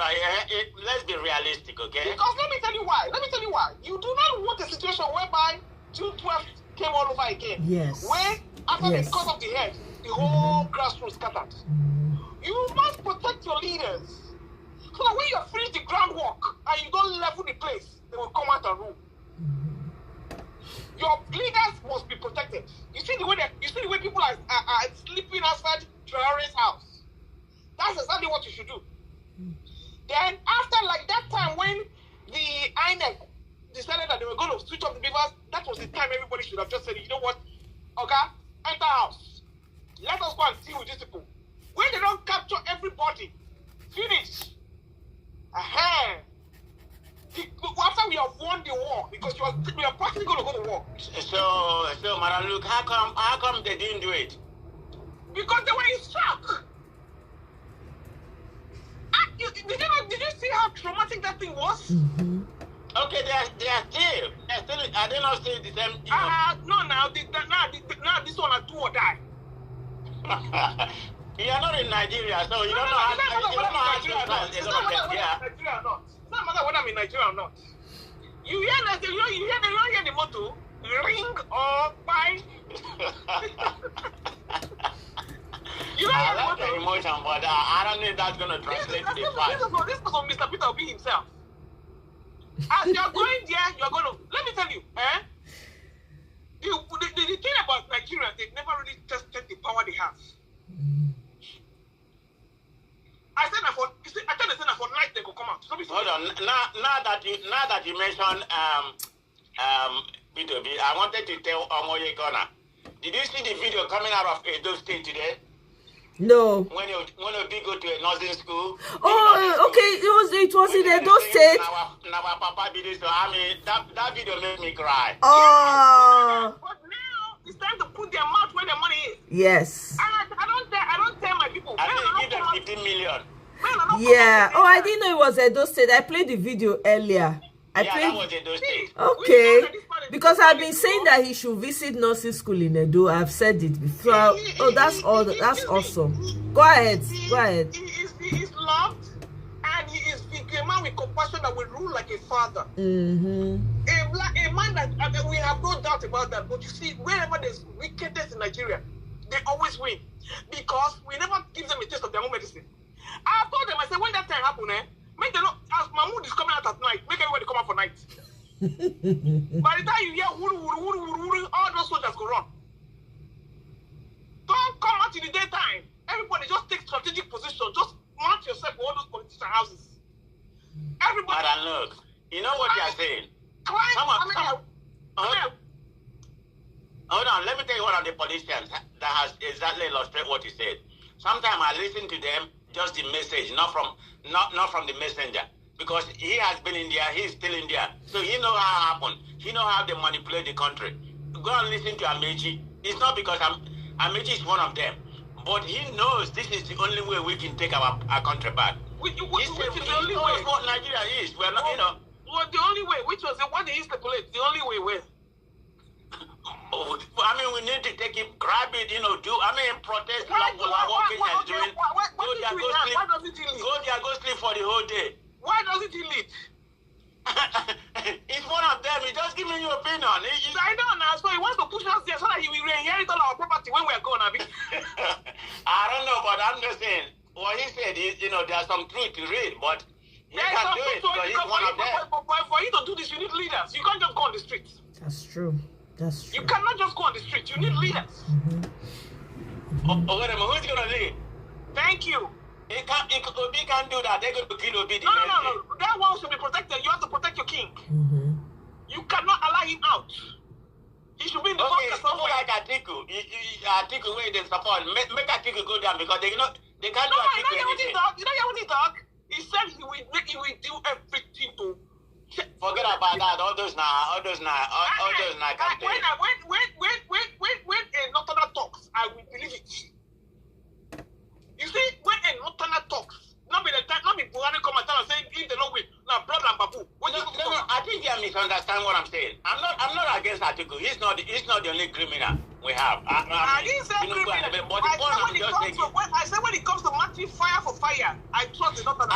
I think I'm just going with the present, what we have right now. We are not there yet. Nothing the loss. We are not there yet. Madam Look, I'm just going by the present dispensation that we have right now. I can't go by present because there ain't nothing happening. I can't go by the present. No, listen to me. I'm just talking about Atiku is not going to be able to win. I didn't say whether he's going to win. He said that the INEC must be... You see, you didn't hear what he said. He said he's not ready for any INEC manipulation. Let the true winner win. people said. But is it okay? During that comment, I didn't listen to it, to be honest. Yeah, you need to listen is to it not it. campaigning that he wants to be the president? So he's going to do all this. Excuse me. He said it must be free and fair. He didn't say I must win. He said there is no room for any manipulation. Let the real winner win. Simple. And I agree with him. But it's not about saying it. He has to do something. Wait now. I'm just telling you. I said wait now. Like I said, he never said this before. He said he is going to do every. And listen to me. It's not going to be. Let me tell you, it's not going to be like that way before. How you know this? I said they are because very the Northerner devilish. has spoken, and when a Northerner speaks, they stand by their words. Wasn't But like it last time? We delivered Saturdays. Okay, right. But you know. Let me tell you, listen to me. Unless, and that is why it is important, this your drugging takes Jega. If you leave Mahmoud here, you think those Northerners will come and meet him and he will go against them. It happened to Jega now. By the time Buhari squeezed Jega neck, nobody tell him he do the right thing. So, Tinubu better put one of his Agbadorians there. Look at it. You see what I said. Even I thought he take away Mahmoud right now. He's gonna bring somebody who could who's gonna do his bidding. I mean, you're not listening to what I'm saying. What are you saying? I don't think you're paying attention. Okay, go ahead. I'm paying attention now. That person is going to put it in like better not be not Tana. Who is he gonna be? He better bring one of his Agbado boys from his village. So what's gonna be the difference then? Then you will see the real war. You know, say the only reason when they pity Mahmoud and I said that Hausa, put a son there. They go cut off his head. Okay, wait a minute. What can the Northern do to Mahmoud? You know. Listen to me. Let's assume it's not Mahmoud. What can they do? Let's assume he put somebody from Southwest. I said it's not going to be like that before. Let me tell you. Before they even go there, they go don't come around. I said it happened to Jega now. It happened to Jega. Nobody okay, I think what you're saying, I'm not disputing what you're saying. But this is why there has to be one political party, a united political party to challenge APC. That's my point I'm making. It's not just anyhow the political party. You need those people who can lay down their lives. Southerners cannot. Madam, look. Good evening now. Good evening. Yeah. It's Mr. Chooks. I'm surprised you're saying Atiku can do anything. You see Atiku? Atiku is more or less a southerner. It is last leg. He will do anything. And I'm telling you, he did not say I must win. He says the person who wins is must be free and fair. And he will do everything he can to ensure a free and fair election. And I believe it. You know what? Is that not what all of us are crying for? Is that not what all of us are crying for? So what do you have a problem with it? In as much as I do respect Atiku and his ways, in the first place, he is the person who led us into all this nonsense, So, I respect your opinion, but you see, Atiku, no matter what Atiku do today, he will ever remain nobody to me, because if Atiku, just like what he's doing today, maybe you haven't factored in the destruction he is bringing into this. You know what he says? He can say anything. I can tell you today. I don't know what you're saying. Maybe read my lips. Read my lips. No, read my lips. So you are talking to the wrong person. I said I would rather have an article than this idiot that this trucking you have there. Why I'm saying you will know where I'm coming to. You will know what I will find. That's why I'm saying, you will see I am coming to. Just give me. I don't know why I'm not a quick land. Why am I the paraplex? Okay, guys. Thank you very much. Okay, I'm gone. You're welcome. Thank you very, very much, man of prestige. I was concerned, though, so you don't miss your flight. Thank you. I'm a 1 minute sweet woman. I know they like extended release. Just sweet it. If Atiku have respected the unwritten agreement, we wouldn't be here. And that's why me and you can be in an opposing ways in this one. Instead of Atiku or any northerner to get there, yeah, let this man destroy Nigeria completely. Who? That's me. Who destroy Nigeria completely? I said instead of any northerner or Atiku to be there, yeah. To destroy Nigeria. Wait, did you say to destroy Nigeria completely? But not destroy Nigeria completely. So you think there's anything left of it, Nigeria? I said completely. It is already gone. It is already completely gone. What are you saying? I don't know about complete, but it is completely gone. When your children and grandchildren have been mortgaged, your future will be mortgaged. Yeah, I understand that. And that's why I said instead of Atiku today to come and tell me. You are telling me that so when you go to bed at night now, you will not tell me if they put Atiku and Tinubu together. Atiku is worse than Tinubu. By far. You know what? You are being disingenuous. No. I can explain it to you. No, you don't need to explain it to me. No, madam, look, you can't. You're so-called southerner that come from the south that is killing his own people. Let me tell you. I would rather have the Fulani that has the country to carry the whole country. That's what we're saying. Yeah, it's saying. If Atiku have respected that today, I guarantee you, and how you said that I wouldn't have won. Whether he respect or no respect, if your INEC did the right thing, Atiku will not even win. No. Excuse me. Even if you like, or make Atiku run 1 million times, spend money. If INEC had done their job, Atiku not going even near that ballot. So Atiku is not your problem. Okay?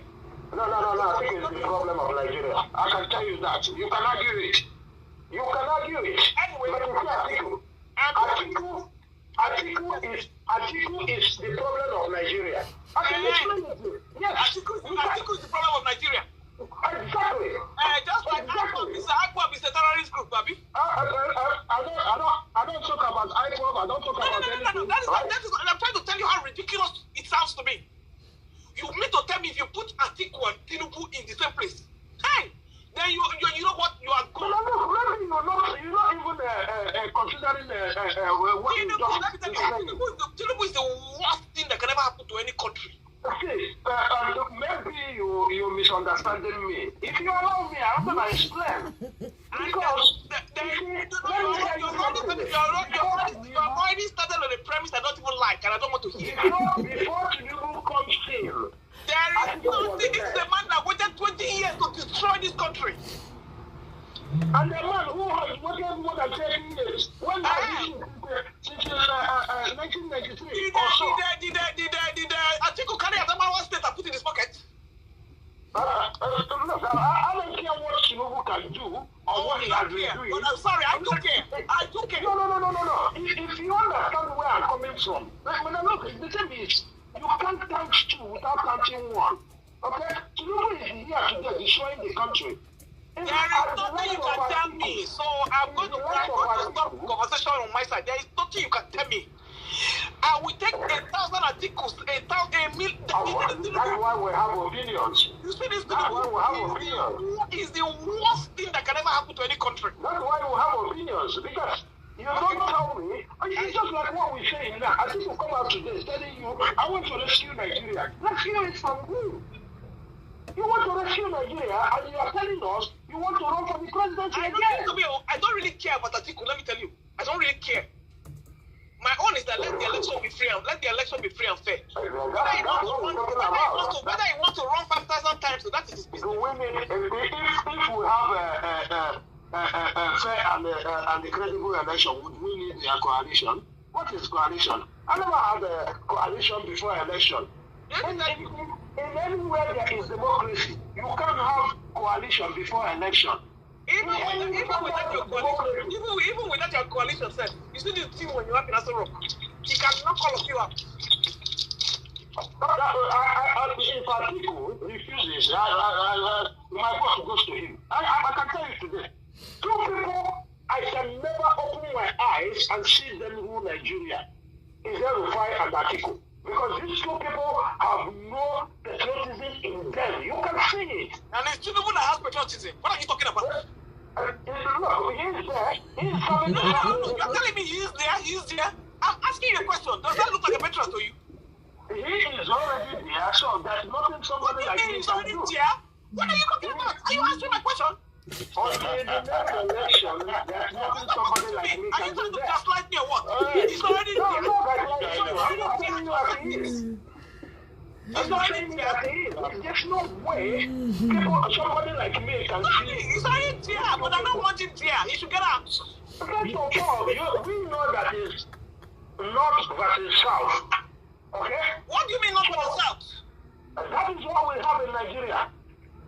That's what we have in Nigeria. The North versus South is the South, the son of the South. Do you know why we I said that. I think you're right now. He's son of the South. Who is quarreling with you? Yeah, that's what I'm saying. Instead of any of the son of the South, you cannot tell Chiku not to run. No, I'm not telling you not to run. I'm not telling you. If he has the means and he wants to run, let him go and run. Let him defeat him fair and square. Simple. Yeah, but you saw in the last edition, you see, when we are saying all this,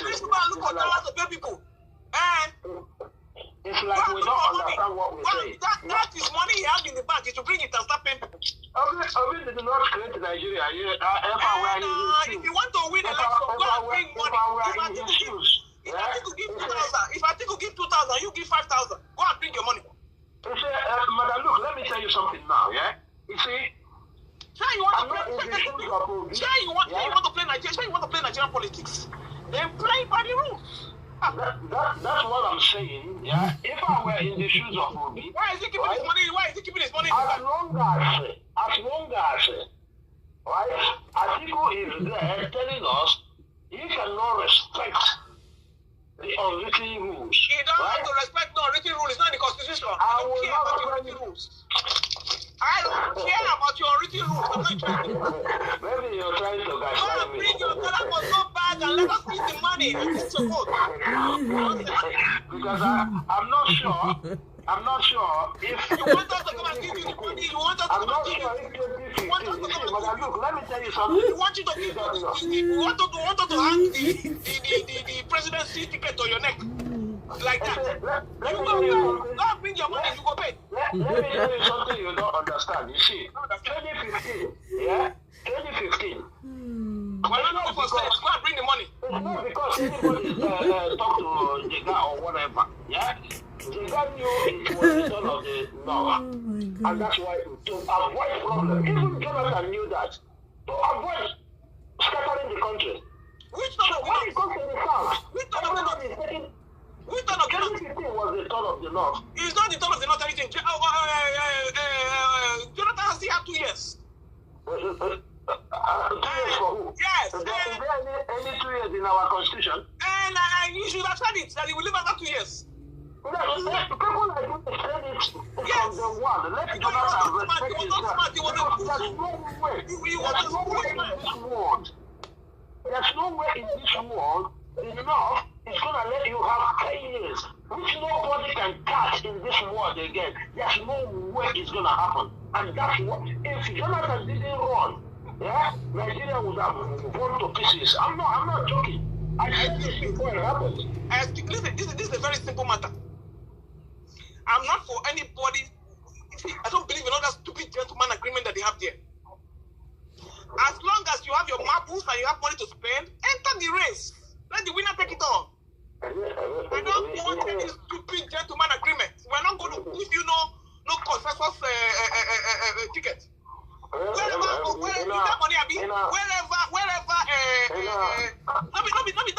not be delegates who won't pay. How many them be? And give us $1 million. There's something we need to talk about. I don't believe in any gentleman agreement. We're not giving you no consensus. Go and work for it. There's nobody is asking for consensus. You see, You know, sometimes when people look at politics in Nigeria, there are so many people who are good. They are not interested because they don't come here to waste their money or excuse me, sir. take money from you. How much did Elon Musk give Trump? I don't know. Okay, go and Google it. I don't know. I'm not. $1 million was flowing like water. Is that only $1 million he gave for campaign? What is $1 million? I'm sorry, you are talking about money. 1 million. I say 1 million each. The man spent money. That's what I'm saying. Then you want to bring your black shirt and your five naira shoe to come and start doing what? Everybody want to spend money and beat me. You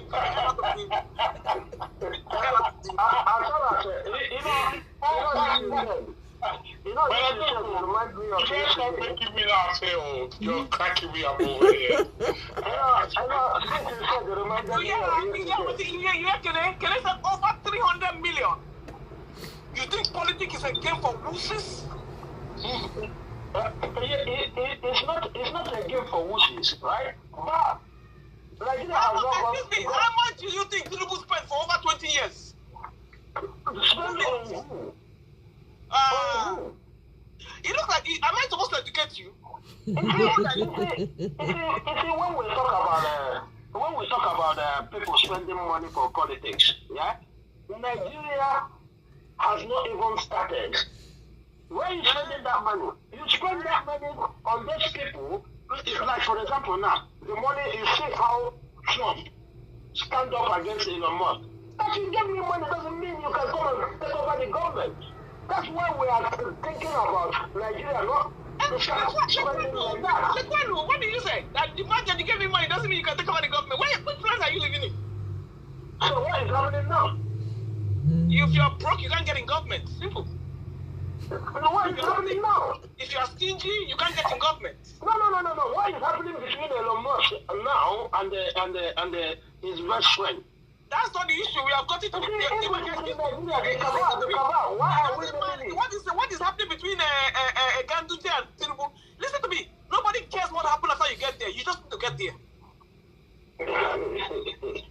You see, like, that's why I said to you that Nigeria has not gone to that level.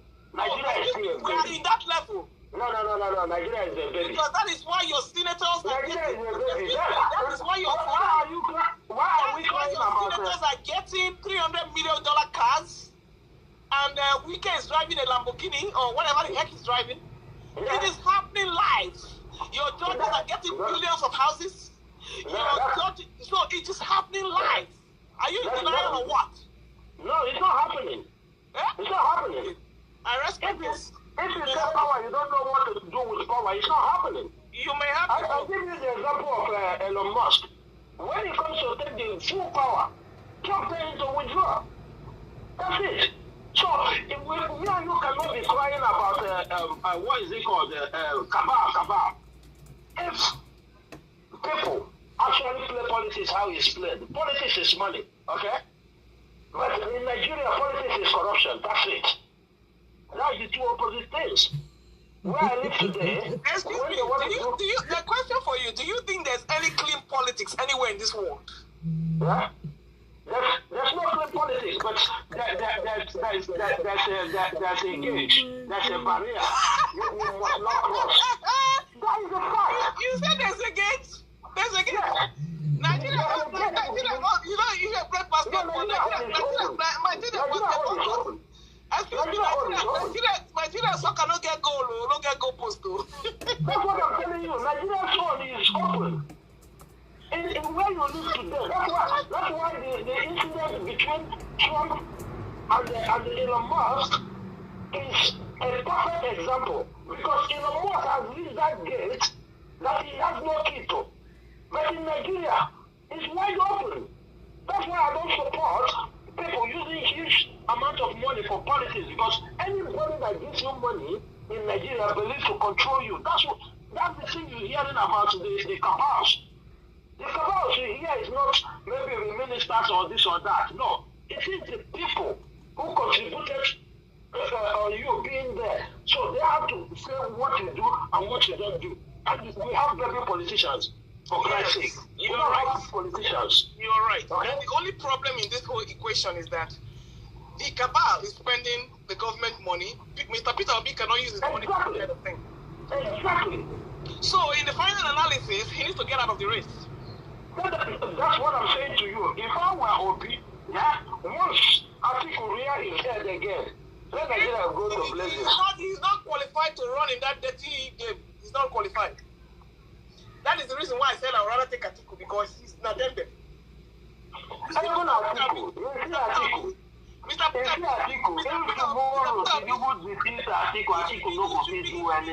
Peter Obi should be a Scottish man or Ireland, those clean places. He don't have no business in this dirty environment.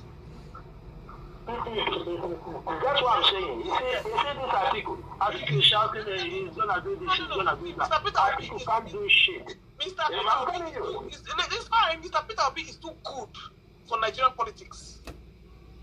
No, it's not that he's too good. That's the reason why I respect that Baba. He knew the politics. Just like me and you are saying here, right? That when you allow these people to invest, which people? All these criminals to invest in your politics, right? When you allow, in your candidacy. When you allow, they need your permission. No, I mean like Obi to invest in his candidacy, right? It means they're backing up.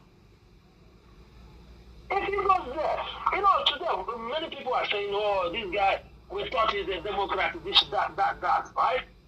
I can bet you this guy doesn't even know what is going on. Who are you talking about, Mr. Specific?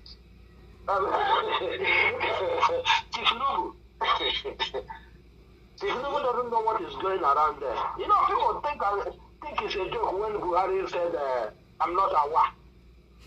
People thought it was a joke. It wasn't a joke. What are you talking about? I am telling you what I know. About what? About being in Aso Rock. And what is it about being in Aso Rock? Tinubu, yeah? Tinubu doesn't know what is going on. And I can bet you that. Why should he know what is going on? Is that his business? No. Listen to me. He has gotten to where he's not to get to, like Buhari. So what is his business? That's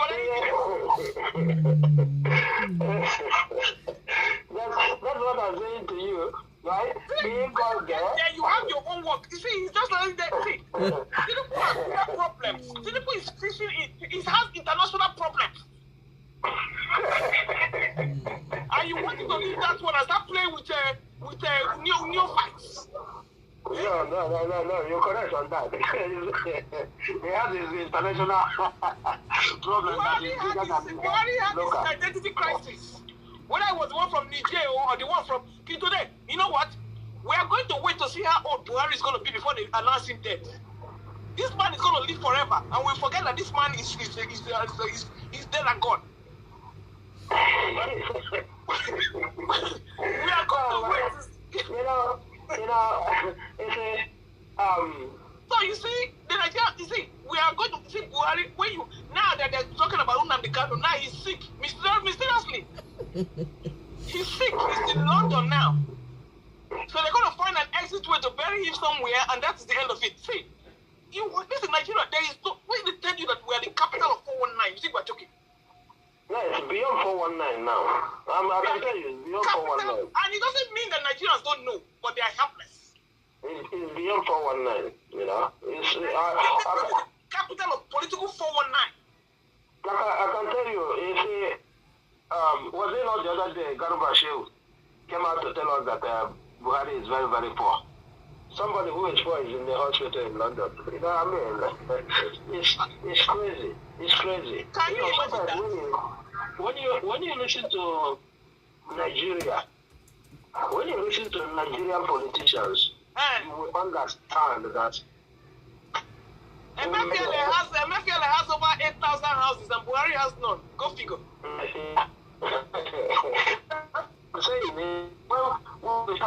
Meanwhile, his children and his wife are all over in Saudi Arabia, everywhere. Nigeria shouldn't be talking about democracy. I can tell you that, because I tell you, none of them actually knows what is democracy.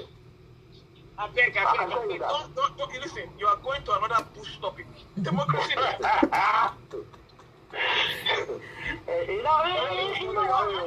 Are you actually putting Nigeria and democracy in the same sentence? That's what I'm saying, because see your democratic one in Sierra Leone there. See what he's doing there. Many of them thought that democracy is seniority.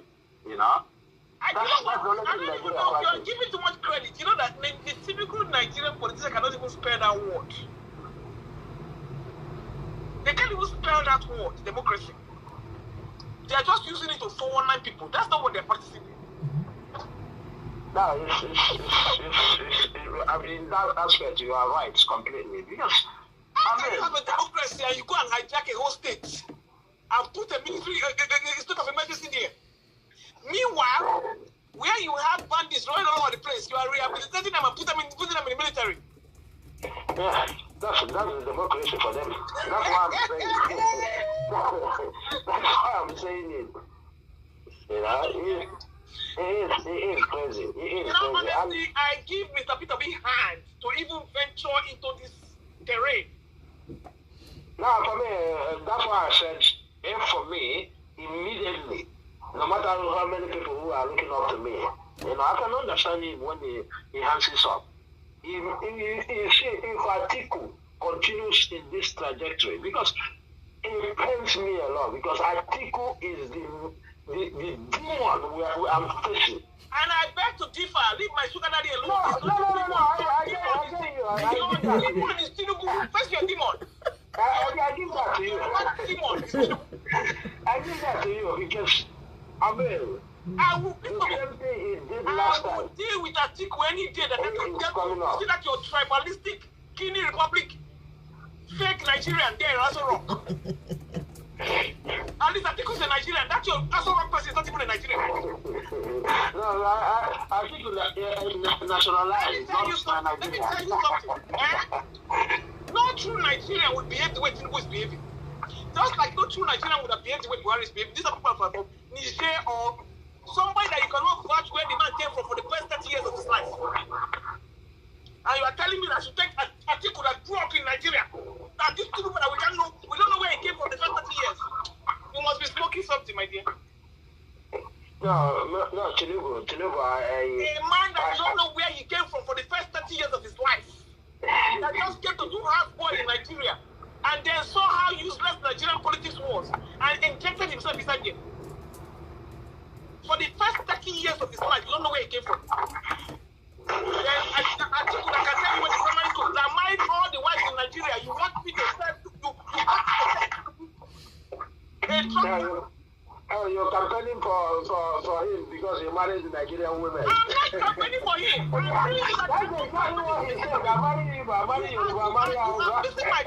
are missing my point. I will take Atiku in Nigeria. Tinubu is not. That's my point. And enough of non-Nigerians ruling Nigeria because that's why we have the place we have today.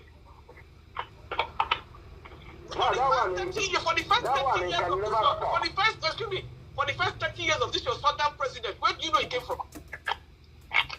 Where do you know he came from? Nobody knew.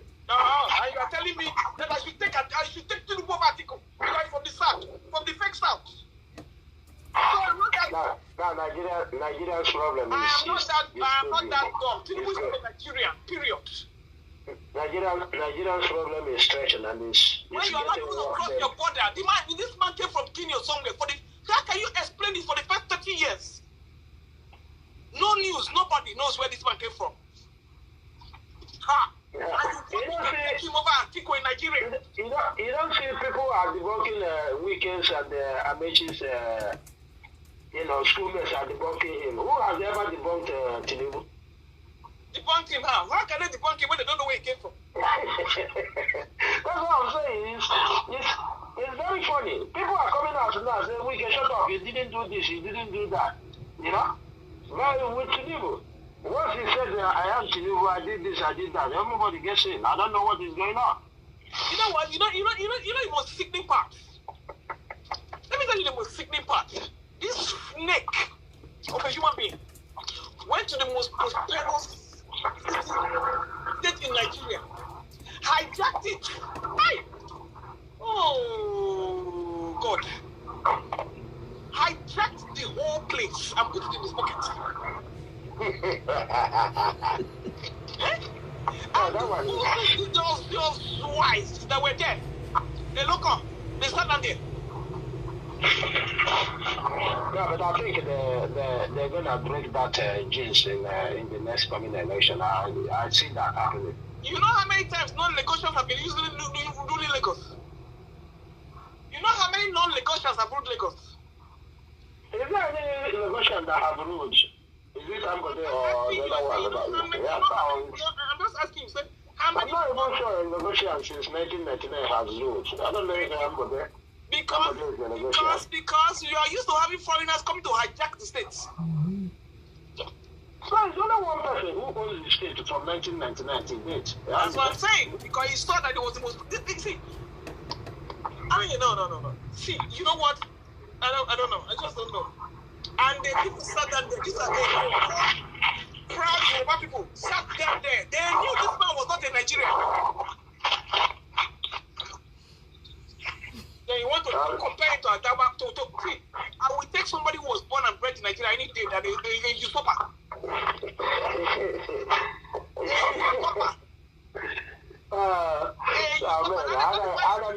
That is why whether Nigeria wants or not, he doesn't care. He's not in Nigeria. To tell you how many children has he done DNA on? Is not those children? He just want to carry a bunch of bad parts and put it down. When you look at this, we don't know who his mother is. You look at the other one, we don't know who his mama is. This man just carried a bunch of bastards from Guinea and put it there. When you do the DNA test, there's no resemblance. You see the same, you feel like, I don't even know what it be like. Whether autism or Down syndrome, I don't know. When he's talking, it looks like there's something wrong with his brain. Ask him, have you ever seen any family portraits? And this is my dad, I think of brother and all, you will see father of many nations here. If L5 bring it on, you go see all of them.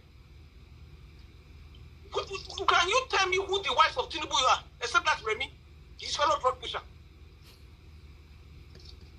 When you bring a family picture, do you see the children? Do you see his family?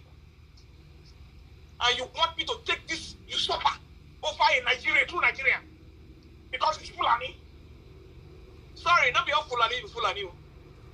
Now you see that your country. Now he make Atiku be what he be. He learned the best from OBJ. Now you see that OBJ. That is one of the worst things that ever happened. You see those people from the West.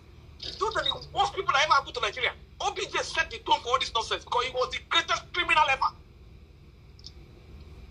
And you are not pointing at Atiku. Eh? With that OBJ, would Atiku be who he is? He even said it when they were running. He said the head of the fish is rotting. That's what started their fight. Because he reneged the gentleman agreement started from OBJ. This was a man that went and prostrated in front of Atiku and said, okay, Baba, let me do the second term. And what did he do after that? He beat Atiku's hands like crazy. And you are telling me of Atiku. Is Atiku the worst criminal in Nigeria? So why is everybody calling his name? Listen, I don't have any special affiliation with Atiku. Like somebody is asking me if I'm married to him. I'm not married to him.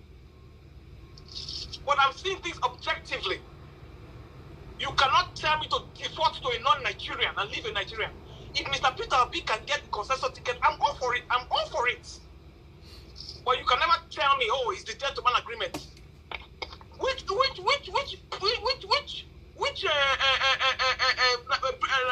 Nigerian president has obeyed the gentleman agreement? Instead of Obasanjo to honor the agreement, he went and brought a half-dead man to give us. Don't even get me started. Don't even get me started. Atiku is a saint compared to this Tinubu, because Tinubu is not Nigerian. Buhari was not a Nigerian. That was why he was building ship or whatever, train to DJ to go and sit Niger is too hot. All the money we pack food there, Junta, we listen Junta don't carry on. Now he's crying. He can't even go to Daura. Because all the money he was thinking he was going to make Niger his retirement home. Unfortunately for him, look at what has come down. The one where I shall Buhari chief, he cannot even get access to that one. Because they know he's not a Nigerian. So he could not keep anything in Nigeria. They know he's not a Nigerian. So please, give Atiku his flowers. Whatever he is, he's not the worst, he's not the most corrupt politician in Nigeria. Yeah, right. You made your point, Madam Luke. Thank you. You made your point that everybody has the right to, their own argument, which is okay, it's fair. I mean, the election never even, we just all this on a preamble, but it's good that we're having these types of conversation. The comment section has been going agog. Madam Luke, Madam Luke don't win all the argument. 10 men against Madam Luke. Madam Luke take each one down. Hey, Mr. Bibweze, welcome. Oh, good to see you, my brother. I don't say. Yeah, I've been missing your life. This thing, I do watch this thing because I happen to stumble on it now. So yeah, I appreciate. Yeah. Sometimes when I'm, because he's always live, when I'm, writing and content, then I found out that it's not actually live. Right. Because nobody responds to the... Okay, to the comments. Okay, yeah. The dates have slightly switched. Yeah. You've been doing a wonderful job. Please, guys, keep it on, because you see this. According to English people, it's gonna go to the wire. Yeah. We're going like every other person is saying. Yeah. If Tinubu knows what he's doing now, let him release the NDDC results. Once he releases that result, this government, all of them will run. All of them. Because there are so many of them in this government. There are so many of them. We can make a mistake, and I guess by now he would have been taking his cane from Agbado. I'm telling you, for mentioning that. But they are lucky. Nigeria is Nigeria. Nobody is gonna hit it up, because that is what Nigerians should be calling for now. That is the real news now. Look at Senate. The Senate themselves. Look at what they say. That they don't recognize the court and all this. But let's wait for the CTC. Once they got it, we see if they're gonna disobey again. Because sometimes you look at Nigeria, you don't wanna even say anything about Nigeria, because it's mind-boggling. Yeah. The way all these people they behave. That's true. That's true. Look at them. Yeah. Tomorrow now, you will see we will be running to take power from Agbado and allow the likes of El-Rufai to become our president. Somebody me and you have no single patriotism in him. Because he doesn't belong to Nigeria. That's the reality. Like Madam Luke said. Many of these leaders, they are not Nigerians. These are people who cross border. Nigeria is among British empires, so-called empires. Nigeria is the worst among them. Only Nigeria you can go. No ID card, no border, no nothing, no data. Sometimes when I watch, I think with Maya, when he went to Burkina Faso, I saw how everything was so organized in Nigeria. Up to 4 vehicles will be going on the wrong way. 4 vehicles, 2 on this side. Anyway, we have to move. We need to now solution with the talk now, Mr. Chooks. We know all of that. That's not that one not be news now. How would it solve the problem? Yeah. So I did wrote the day where you know that the day the NDC announced themselves. You know, when you were saying that's when I found out that it wasn't live. You know, when you were saying let's go and register for ADC. For me, I wrote it there. For me, there's no need to register for ADC. What we should concentrate is obedience portal. Yeah, I put out both portals, so everybody should go and I put out both portals. So we can get 10, 20 million registered members. I tell you, this is the kind of thing. If Obi is going into negotiation, he will be going into negotiation with such things. There's a drive already currently going on. So if you haven't registered in obedience, so that's already going on, Mr. Chooks. So if you haven't registered already, please go and register on obedience.com. You remember I registered when I was in Nigeria the second day when it came out. No, I'm just putting it out there for anybody who hasn't registered.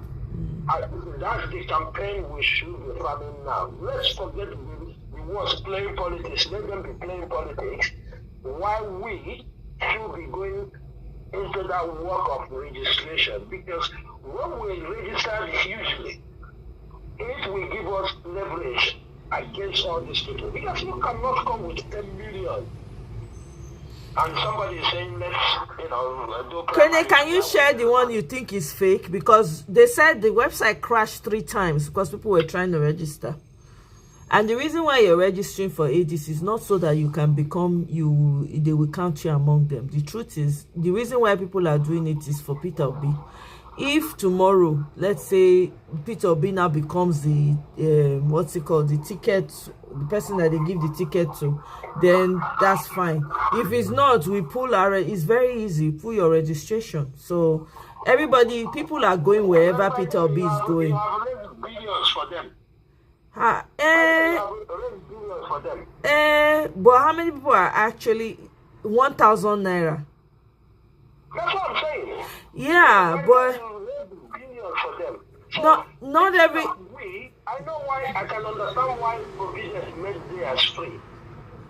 Okay, I can understand why, because they have no budget of we are doing this, we are doing that, we are getting a new national center or this or that. Yeah, I get that. But the fact is, if we all run to this place now, go and register for them, contribute billions for them, you see, they throw everybody out, that money you can get it back. It's as simple as that. So there's no need to farm them. Okay. We are farming for them. Okay. That's my own opinion. That makes sense. That makes sense. For me, obedience portal should be a huge advantage to be, because this is something they have to negotiate. And you have to put something down to have a strong negotiating point. That's why I think if we can register hugely on obedience portal, then he can go with that. Say, hey, listen, I'm not saying all these people is gonna vote, but a huge number among them is gonna vote. Yeah, so there's a drive going on for the obedience.com website. So everybody needs to, if you have not yet registered, you go and register on obedience.com. Please let everybody encourage their friends, family, everybody to register on the obedience portal. Let's crash it. Please, I have a question, sir. Yeah. When you register on this portal, what is it supposed to accomplish? You mean the obedience portal? Yes. Okay. It's for the numbers. Go ahead. Numbers. Are you doubting that we have the numbers? No, it's just to have us all in a database, on a database that proven verified numbers. We have 10 million obedience strong. That's all it's for. Yeah. That's a negotiating point, because now if he goes there, obedience, they are just online. That's what they would say. But if he comes with this, he is on a strong position to say, listen, I know, not always. I have absolutely no doubt that we have the numbers. Now, this is my question. How do they choose those delegates? Is what I want to know. When they are doing primaries, where do the delegates come from? From the wards, local government, states, and the national. Okay. Now we have whether ACD or APC or AP, whatever they call themselves. So when let's say for example they want to do open primaries now, is it going to be on the 36 states? Yeah. It's going to be on the 36 states. Okay, good. So that means that the delegates might be up to how many? It doesn't matter. It depends on how they organize it. I think they organize it based on local government. There are certain numbers each local government will provide, and they start with the leaders and all these people. That's a little complicated. It is. That's why they rig it. You can be a member of that party, but you're not qualified to vote. Yeah. That's why they rig it, because if everybody should vote, there's no doubt. There's no doubt. But how they do it, they appoint the people with portfolios and all this, Who knows they're appointing? Who knows? They just, Now, I'm trying to find out what is the difference between direct primaries and indirect primaries. And direct primaries is where, I think, also A4, when I have an article I'm going to read about that shortly. You guys continue. So there's an attorney, a lawyer that broke it down. I'm going to actually look for his video as well, and then I'll read it out so we can look at that. Yeah, go ahead. So the way they structure this thing, as typical Nigerian ways of structuring things, they will structure it that there is no way if you don't have money, because there will be a certain number of people with authorities and all that who have met all these big men. Because, for example, now, if they make it open delegates, anybody who registered in that ward can vote. I tell you, it will be easy. It will be easy. But they know how they organize their things. Even they might even announce tomorrow is the delegates day, the voting day. They do it in the middle of the night today. That's how they do it. I remember one video in Anambra State where former Minister of Works, I think former Anambra State Governor, what's his name again? He went to do this thing, and he just came up with one young man said this is their candidate, and they beat him up there. Because already they were there to do the election, all of a sudden they announced the result. I think that was in Gige. Yeah, that was in Gige. So those kind of things are things they do, and that's why you hear this dollar and the money banks. So for me, Obedience should register, get their portal, get numbers so that we will negotiate new primaries. Because already, both those who are intellectuals and many people who are not, many are calling for him. Many are calling for him. So, I don't know, but for me, I still say this, I'm sorry, Madam Lil, I think we should please respect Nigerians. We deserve a little bit of respect. That is fine. But he has the choice to run, and I don't have any problem. Yeah, no. I don't deny him his right to run. He doesn't have to respect Jack. It's his constitutional right to run. And it is right. And I believe we have the numbers. And if I'm praying, I'm hoping that I want to beat him once and for all. I really want it to be open so that way it will be really trashed, big time, and really just bury him once and for all. Because with all the heavy big wigs we have in Igbo land and everywhere, we should be able to give us delegates that will match it dollar for dollar. We should. And even all the people that are trying to support him and are fucking around now, raising his hand, the Babangidas and the Obasanjos, they should be able to sponsor people too. So that is why I'm not the thing I'm saying is this their system, right? Before you know it, they've announced the result. He's a big player in this game.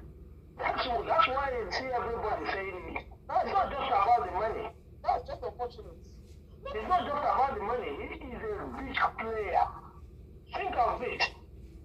How many times since 2015? After 2015, you know what? On each ballot he was there. So it's not an easy feat. It's not an easy feat.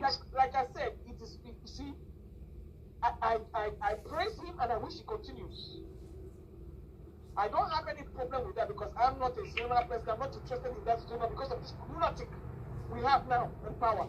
He starts saying claims to come from the South. And we think the Southern, even Lagos State has not benefited nothing from it. So I'm not interested in I'm not interested in any zonal. If it's one Fulani person like Kagame here, nobody's complaining. The man has been there for years. Nobody has asked him to leave. Either he has silenced part of them or they like him for what he's doing. If somebody that's going to take the country forward, you can die there for 20 years. That's not a good work.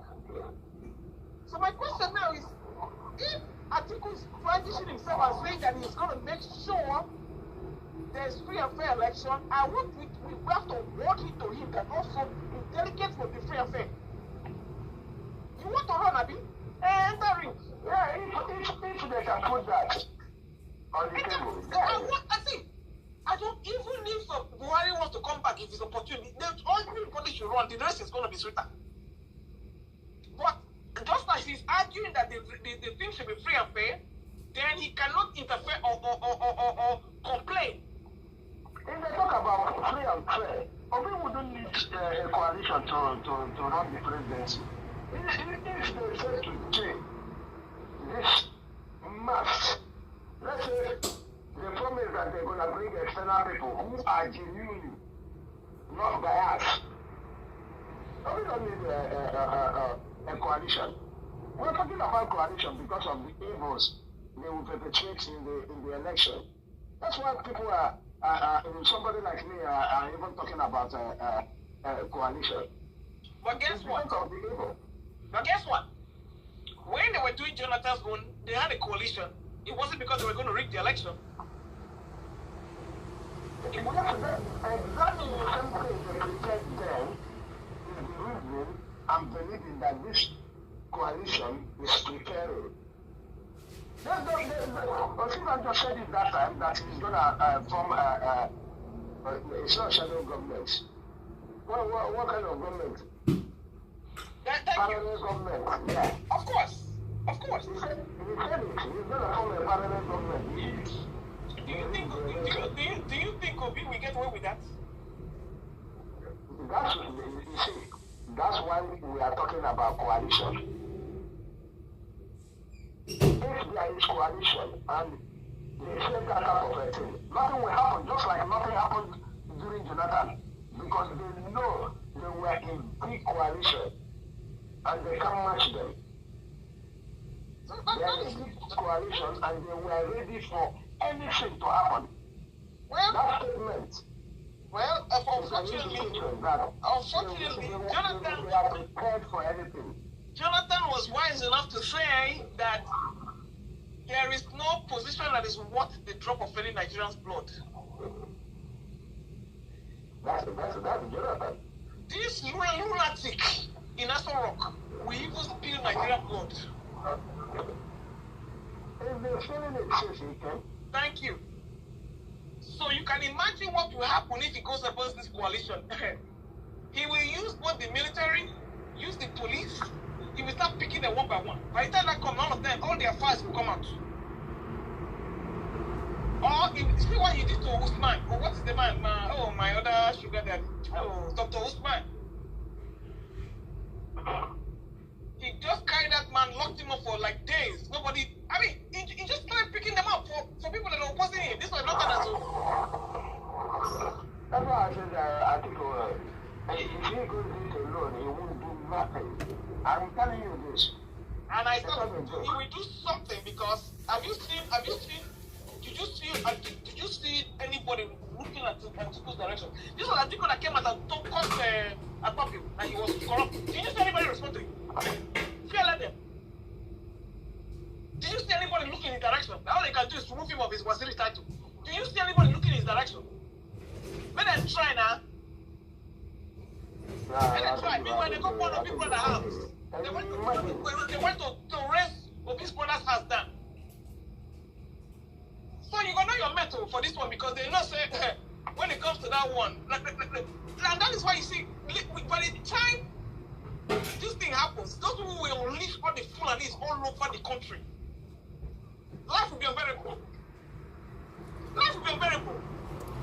These are people that don't care about. You think it's a coincidence that the Fulanis are going into every community? You think it's a coincidence?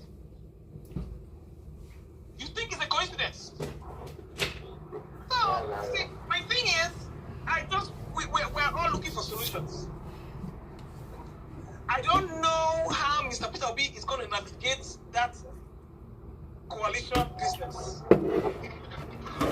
Okay, given the scenario now that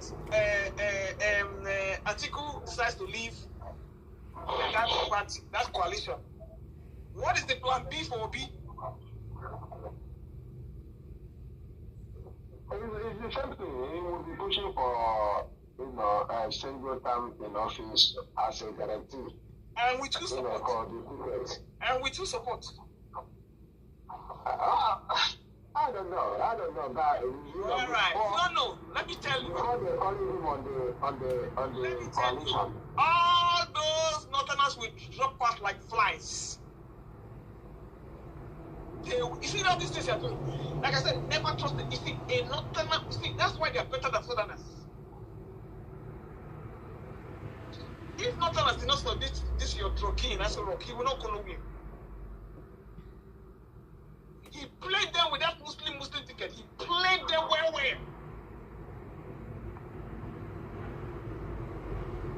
So, now, to checkmate the North, guess what this your druggie is doing? He's making sure that all the southern, southeast, south governors are going to fall in line. He will corner the middle belt. He will make sure they all fall in line. But unfortunately for them, all they can do is do what Wike did. Rig the election like they did in those states, and they will do it. That is how they plan to win. And they will tell you, are they not planning to do census? I think they're going to do census. will not do that census. Okay. I tell people, they will not do it. So what they're going to do, they're going to marginalize, they're going to cut down the number of people that voted. They will shave their numbers, like they did in Edo State. Then they will overvote in those areas that where Tinubu has stronghold, and undervote in those places where you have where Peter Obi and the other people have their stronghold. That's what they already know what they're going to do.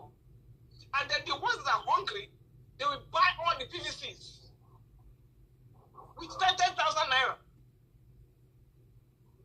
So by the time it covers the whole south, covers the whole southeast, because all the southeast governors, they're falling in line. They are even trying to threaten, what's his name? Yes. Look at what his own brothers are coming to say. The Ubas, what is his name? The Kalus. Look at what they're doing to this man. That he's going to be a one-term governor. Those ones they are just talking nonsense. That's what we said in Edo State, and that's what we said in Rivers. That one that's what the people don't come out en masse to vote in Edo State. All you have to do is put a state of emergency there. That's it. Even if you see the way Electoral is behaving now, you can see him. He's doing like his shell is dancing like with one bump. His chair, his neck don't sit down for chair wear. Because he's not racking his brain whether to join APC just to be. He doesn't know what to do. Okay, let me. By the time they unleash on him, Tinubu wants to carry all 5 Southeast states. He wants to take it all. And he also wants to take all the South states. And you can see the Edo State people, I mean the Delta State governor, all of them are submitting themselves on the platter of gold. Even my mama, when be 78-year-old, when don't join another party for over 20 years, over 30 years, she has not joined APC. Oh my God. Okay, so let me read this article that I said I'm going to bring to you guys. Let me read it to you. Okay, so here's the article from the ADC Constitution, because people have been going back and forth on it on the thing.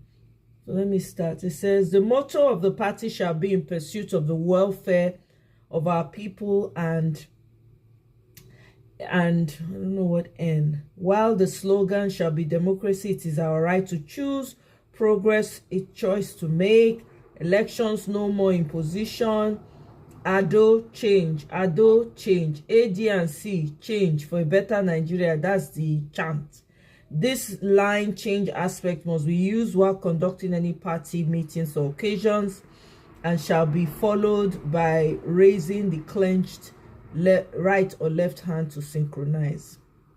Article 19 says the nomination of candidates for election to public offices. The nomination of candidates for elections into public offices shall be through elections by members of the party.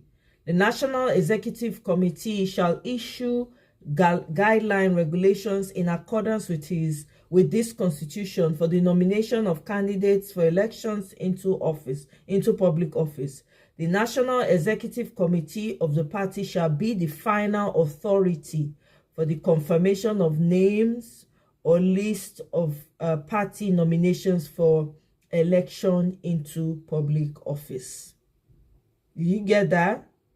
So that's the Article 19 of the ADC. Okay? So that's why people are saying that people should register with ADC if, since Peter Obi is there, but I digress. Let me go back here. There's one. So in summary, what you're trying to tell us is that the people who nominate people for that party must be members of the party. Yes, that's what they say. So that's why they're saying, this is why they say encouraging Peter Obi supporters to register. If na money na 1,000 naira, may they carry. We get money past them. Wait, hold on. What has that got to do with when you register with the party? Doesn't mean you're a card-carrying member of the party. I think you can now. Yeah. Do you have to be a card member of the party to register to vote for Peter Obi? No, you don't. Anybody can vote. Okay, fine. No problem. Moving along. You get another one I want to read. Mona, wait first. Okay. So the Constitution of the African Democratic Congress. Okay, I'm going to read it. The aim of the founders of the organization is to evolve a truly grassroots-based political institution in Nigeria that will be relevant at all times. Therefore, the organization will remain closest to and for the people and will always work to essentially be the vehicle of the masses and average Nigerians, the working class people, the artisans, the poor, and all others who appreciate our cause within our society. While the party is open to everyone, we will especially seek the involvement of the less privileged, disabled, disadvantaged members of our society. At all times, we must have deliberate and elaborate strategies in place to carry along and empower our women and people of all persuasions. Our party must be wholly associated with the cause of the family and family values, elimination of poverty and enthronement of a modern and decent egalitarian society. Africa is a continent that holds a great promise that has failed to assert itself. Nigeria is the largest and most populous country in Africa. As the most endowed country with abundant human and material resources, she remains the fulcrum and heartbeat of the continent. However, in our opinion, Nigerian leaders have failed to exhibit the inspirational and qualitative leadership needed to drive the development of Nigeria and in turn Africa, thus making the entire continent the laggard or sick baby of the world. Painfully too, Africa and Nigeria's story equivalent to the story of a black race. It is from this background that the founders of the ADAC are inspired to take measures, make whatever sacrifices that are necessary, while leaving no stone unturned to break the jinx that is keeping the continent from taking footsteps to assert itself as a responsible and capable member of the community of nations. Therefore, our organization is on a mission not only for Nigeria but Africa, black man, and the entire world community. With the aforementioned as our guiding light and following what we consider to be strong deficiencies in our nascent democracy and unimaginable attitude of our fellow Nigerians toward democratic governance after the disengagement of the military from political governance in May 29, 1999, as concerned Nigerians and enlightened partakers in the political process, we decided to come together to give a proper direction to our national politics and democracy. The group's initial concept and inaugural meeting were held at the instance of Chief Raf Oke Nwosu, who equally hosted and sponsored the occasion. That's it. That's the excerpt from it. So let me see. He even shared the Google where the document is. Yeah, but you know where I have problem with the article. I think you said article 9 or so. The first one in red is where he gave powers to the leadership to make final calls on how that election or selection will be. If you go through it again, you will see where I'm pointing, because that's how they do all these things. They might say, oh, just the chairman, the first group, set of people who are in a position of authorities in the wards will vote. And that's how it goes. All these parties, they are just similar things. You see, the problem with this whole thing is that I see where I think what they're trying to do, since they cannot register a new party, is to have a dummy party where they can operate on their template. Exactly. So what they are really trying to do is to use the Wike template. When Wike say I'm part of PDP but I'm working for APC, bam. Yes. Bam. So now the question is, this is what they're going to use. They're going to use the AC whether ADC to realize their missions and that party. But I don't think Obi is ever going to leave Labour Party. No, he's not. So my question now is that how does this work? You are operating on the principles of ADC. So does it mean all those people who are in ADC will not go and vote Labour Party? We'll see how it all plays out now. That's a great question. I know.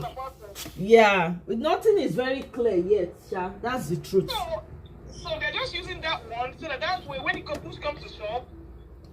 And meanwhile, the problems in the Labour Party, I don't know why did they give Peter Obi 48 hours to leave Labour Party?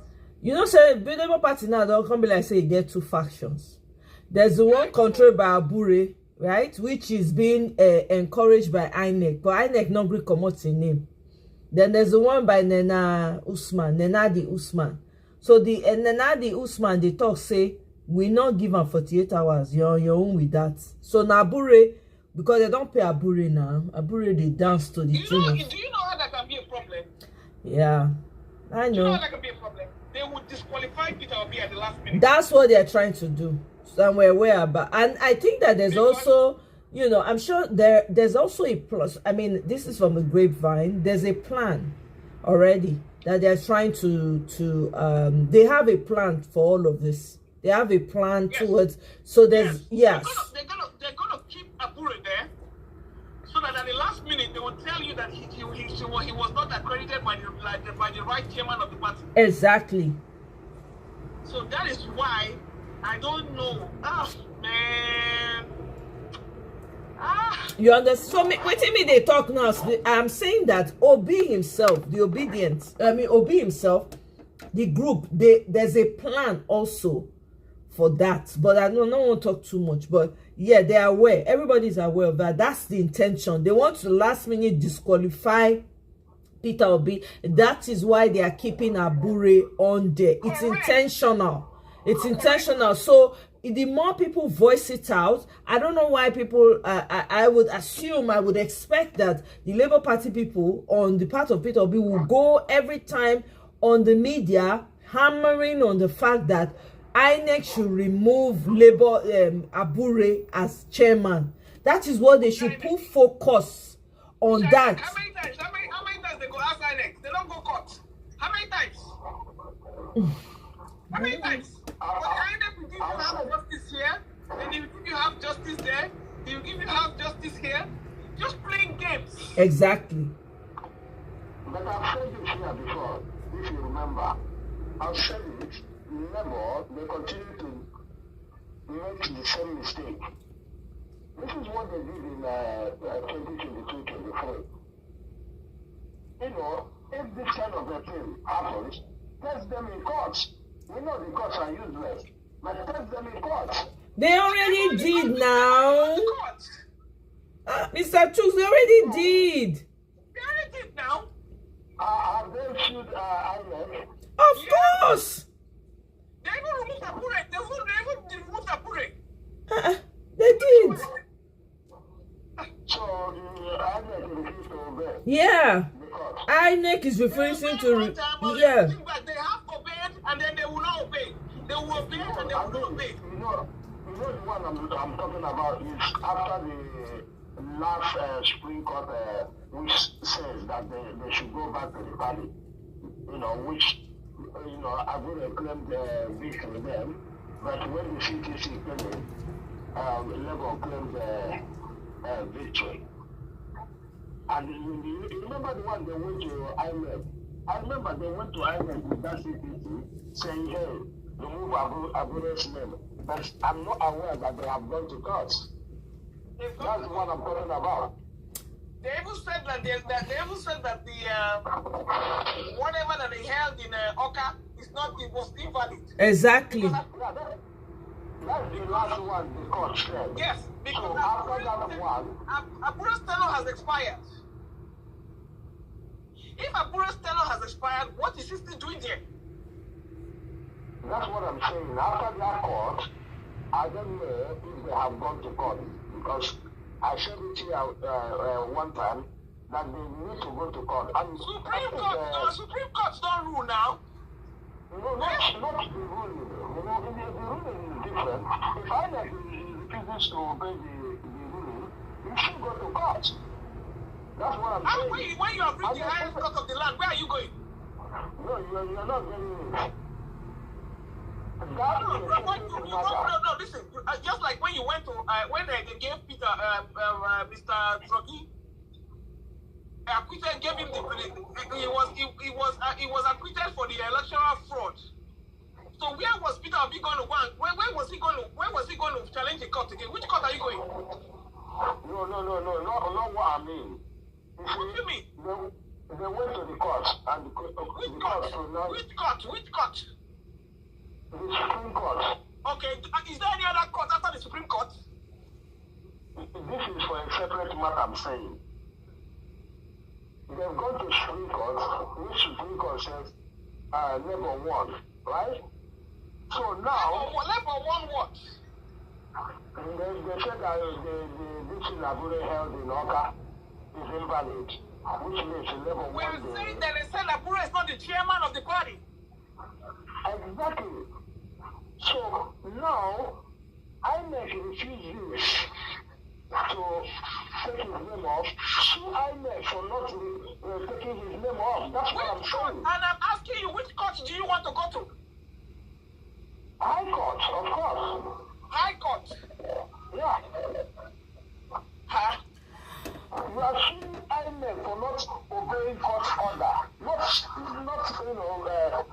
whether he's the chairman or not. It's a separate case. You want to take INEC to court? That's what I'm saying. When the Supreme Court has already given you read the matter, are you going to appeal again on appeal? No. You're not getting it. They've already reached the highest court of the land. No, you're not getting it. If I go to court today and give judgment against you, right? If you don't act based on that document, I have to go to court to enforce that judgment. They already did that. They did that, Mr. Obibueze. They went back to court and they let the court know that, look, you people have removed Abure, but INEC is not obeying. Yes, now. Then they say INEC not they obey. Court fold hands. When they told them that they should not, you know why I'm saying this? This Mr. Walker, I think it was 2 weeks ago. Felix Walker. Yeah, came on TV and said, if you think that is the right thing, why don't you go to court? Is that not what APC said to us? Why they talk like me? Mr. People, they talk like say you don't know Nigeria. No, but I think we went to court on that one. And this one, I don't know if we went to court. They already told the court. Which other court? Supreme Court is the highest. They've already told the court that court, so you've given judgment. INEC is not obeying. What you made them do again? How are you going to appeal to how are you going to go to a higher court and get judgment and you not start appealing to a lower court? It not make sense now. Do you understand? Like that's the height they can go. That's why they ignore them, because it doesn't make sense. Exactly. That's why when they come for interviews and they talk about it. There's a guy's interview, I can't remember his name. He gave an interview on this same INEC issue. Like, why they've gone back to court to let the court know that INEC is not obeying the judgment. But the court is not doing anything because the court is in the pocket of Agbado. This is intentional. Let's not even pretend. It is intentional. They're intentionally stalling everything. What I'm trying to say is doing it legally rather than just go and make a complaint. He's not making a complaint now. He's already giving judgment already. There's no complaint. Ask him if he has if they have a legal system in Nigeria.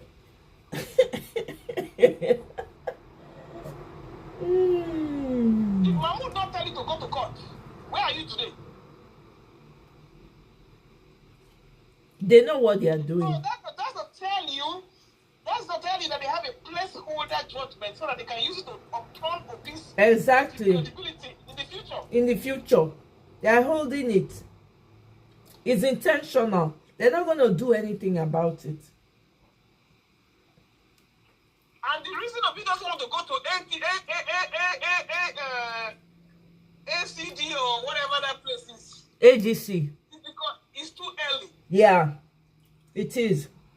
It is too early. Yeah. So he has to test the water first because there's nothing happening. Exactly. He has to observe. He has to observe. Yeah. He has to. He will eventually leave. Yeah. That there's a big trap there. Yes. In the Labour Party. And then when they disqualify him, his name is not going to be on the ballot. Exactly. You know? So they're intentionally stalling it. They have their plans. Oh, yeah. They have their plans. So that's why they're making it incredibly difficult. You know? Yes. So once you're on the... By now, they should have registered a new party. Exactly. Do you understand? And they should be, people should be registering parties. But INEC is not even allowing them register new parties. It's not... Which is the fundamental right of everybody. Exactly. They're not even allowing it. They're blocking that too. That's what INEC is doing. And people have been complaining about that.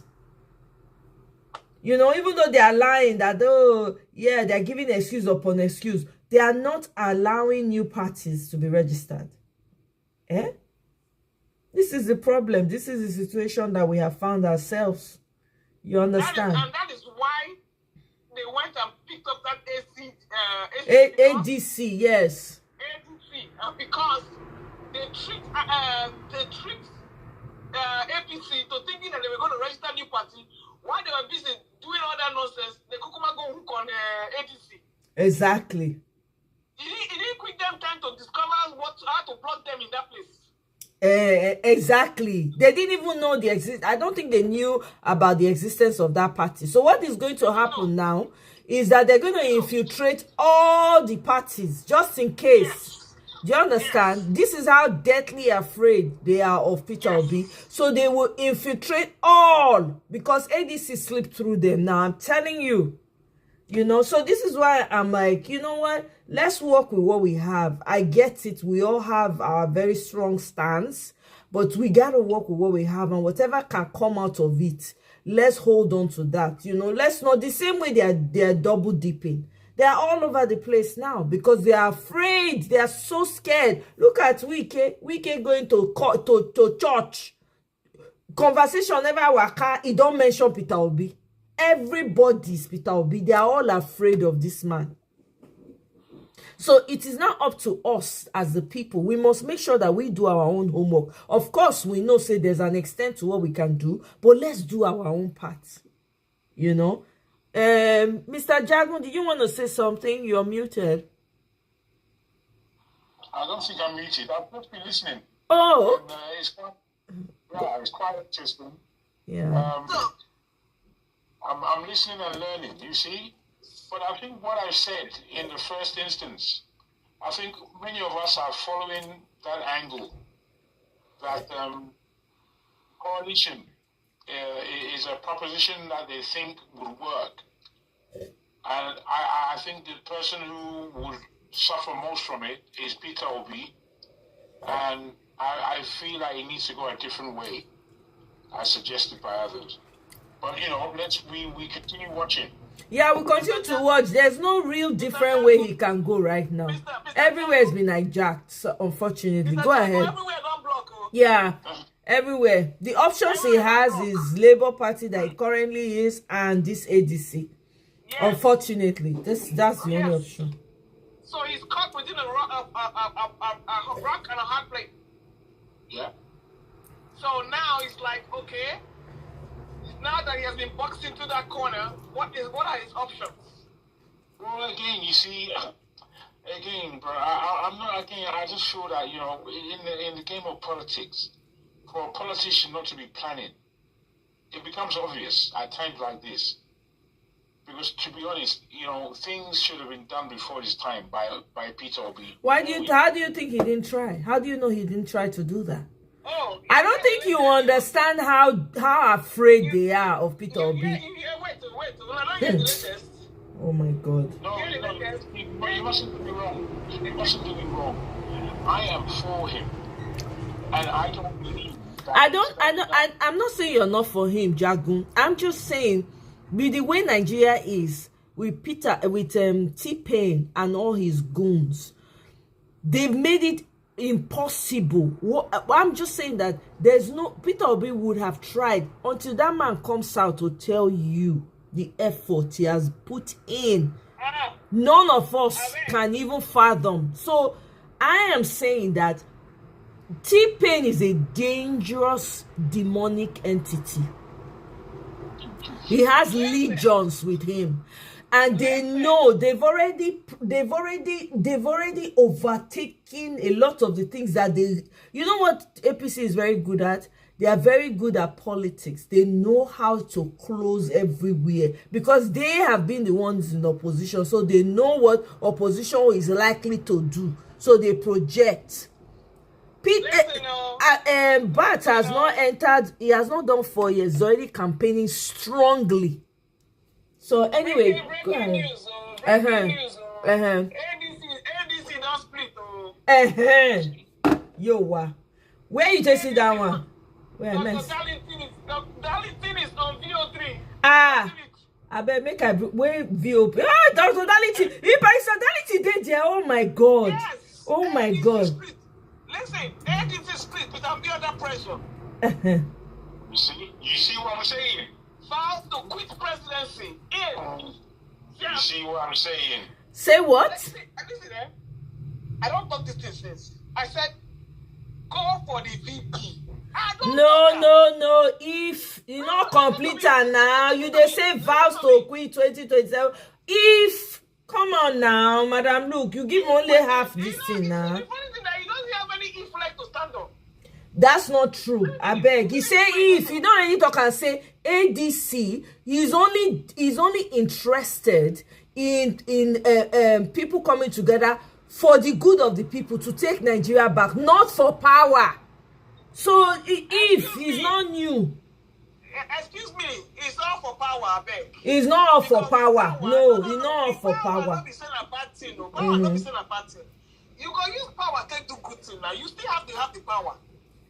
You still have to have the power. And now for the good power, for the good of the people. If not there for the good of the people, waste of time. Peter Obi has already made that clear.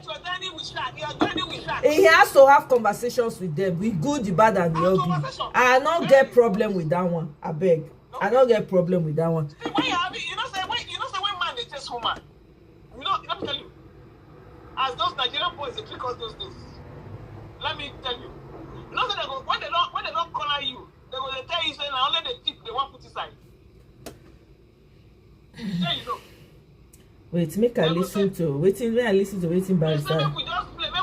Before you know you don't follow the whole horse. Your design. So watch out.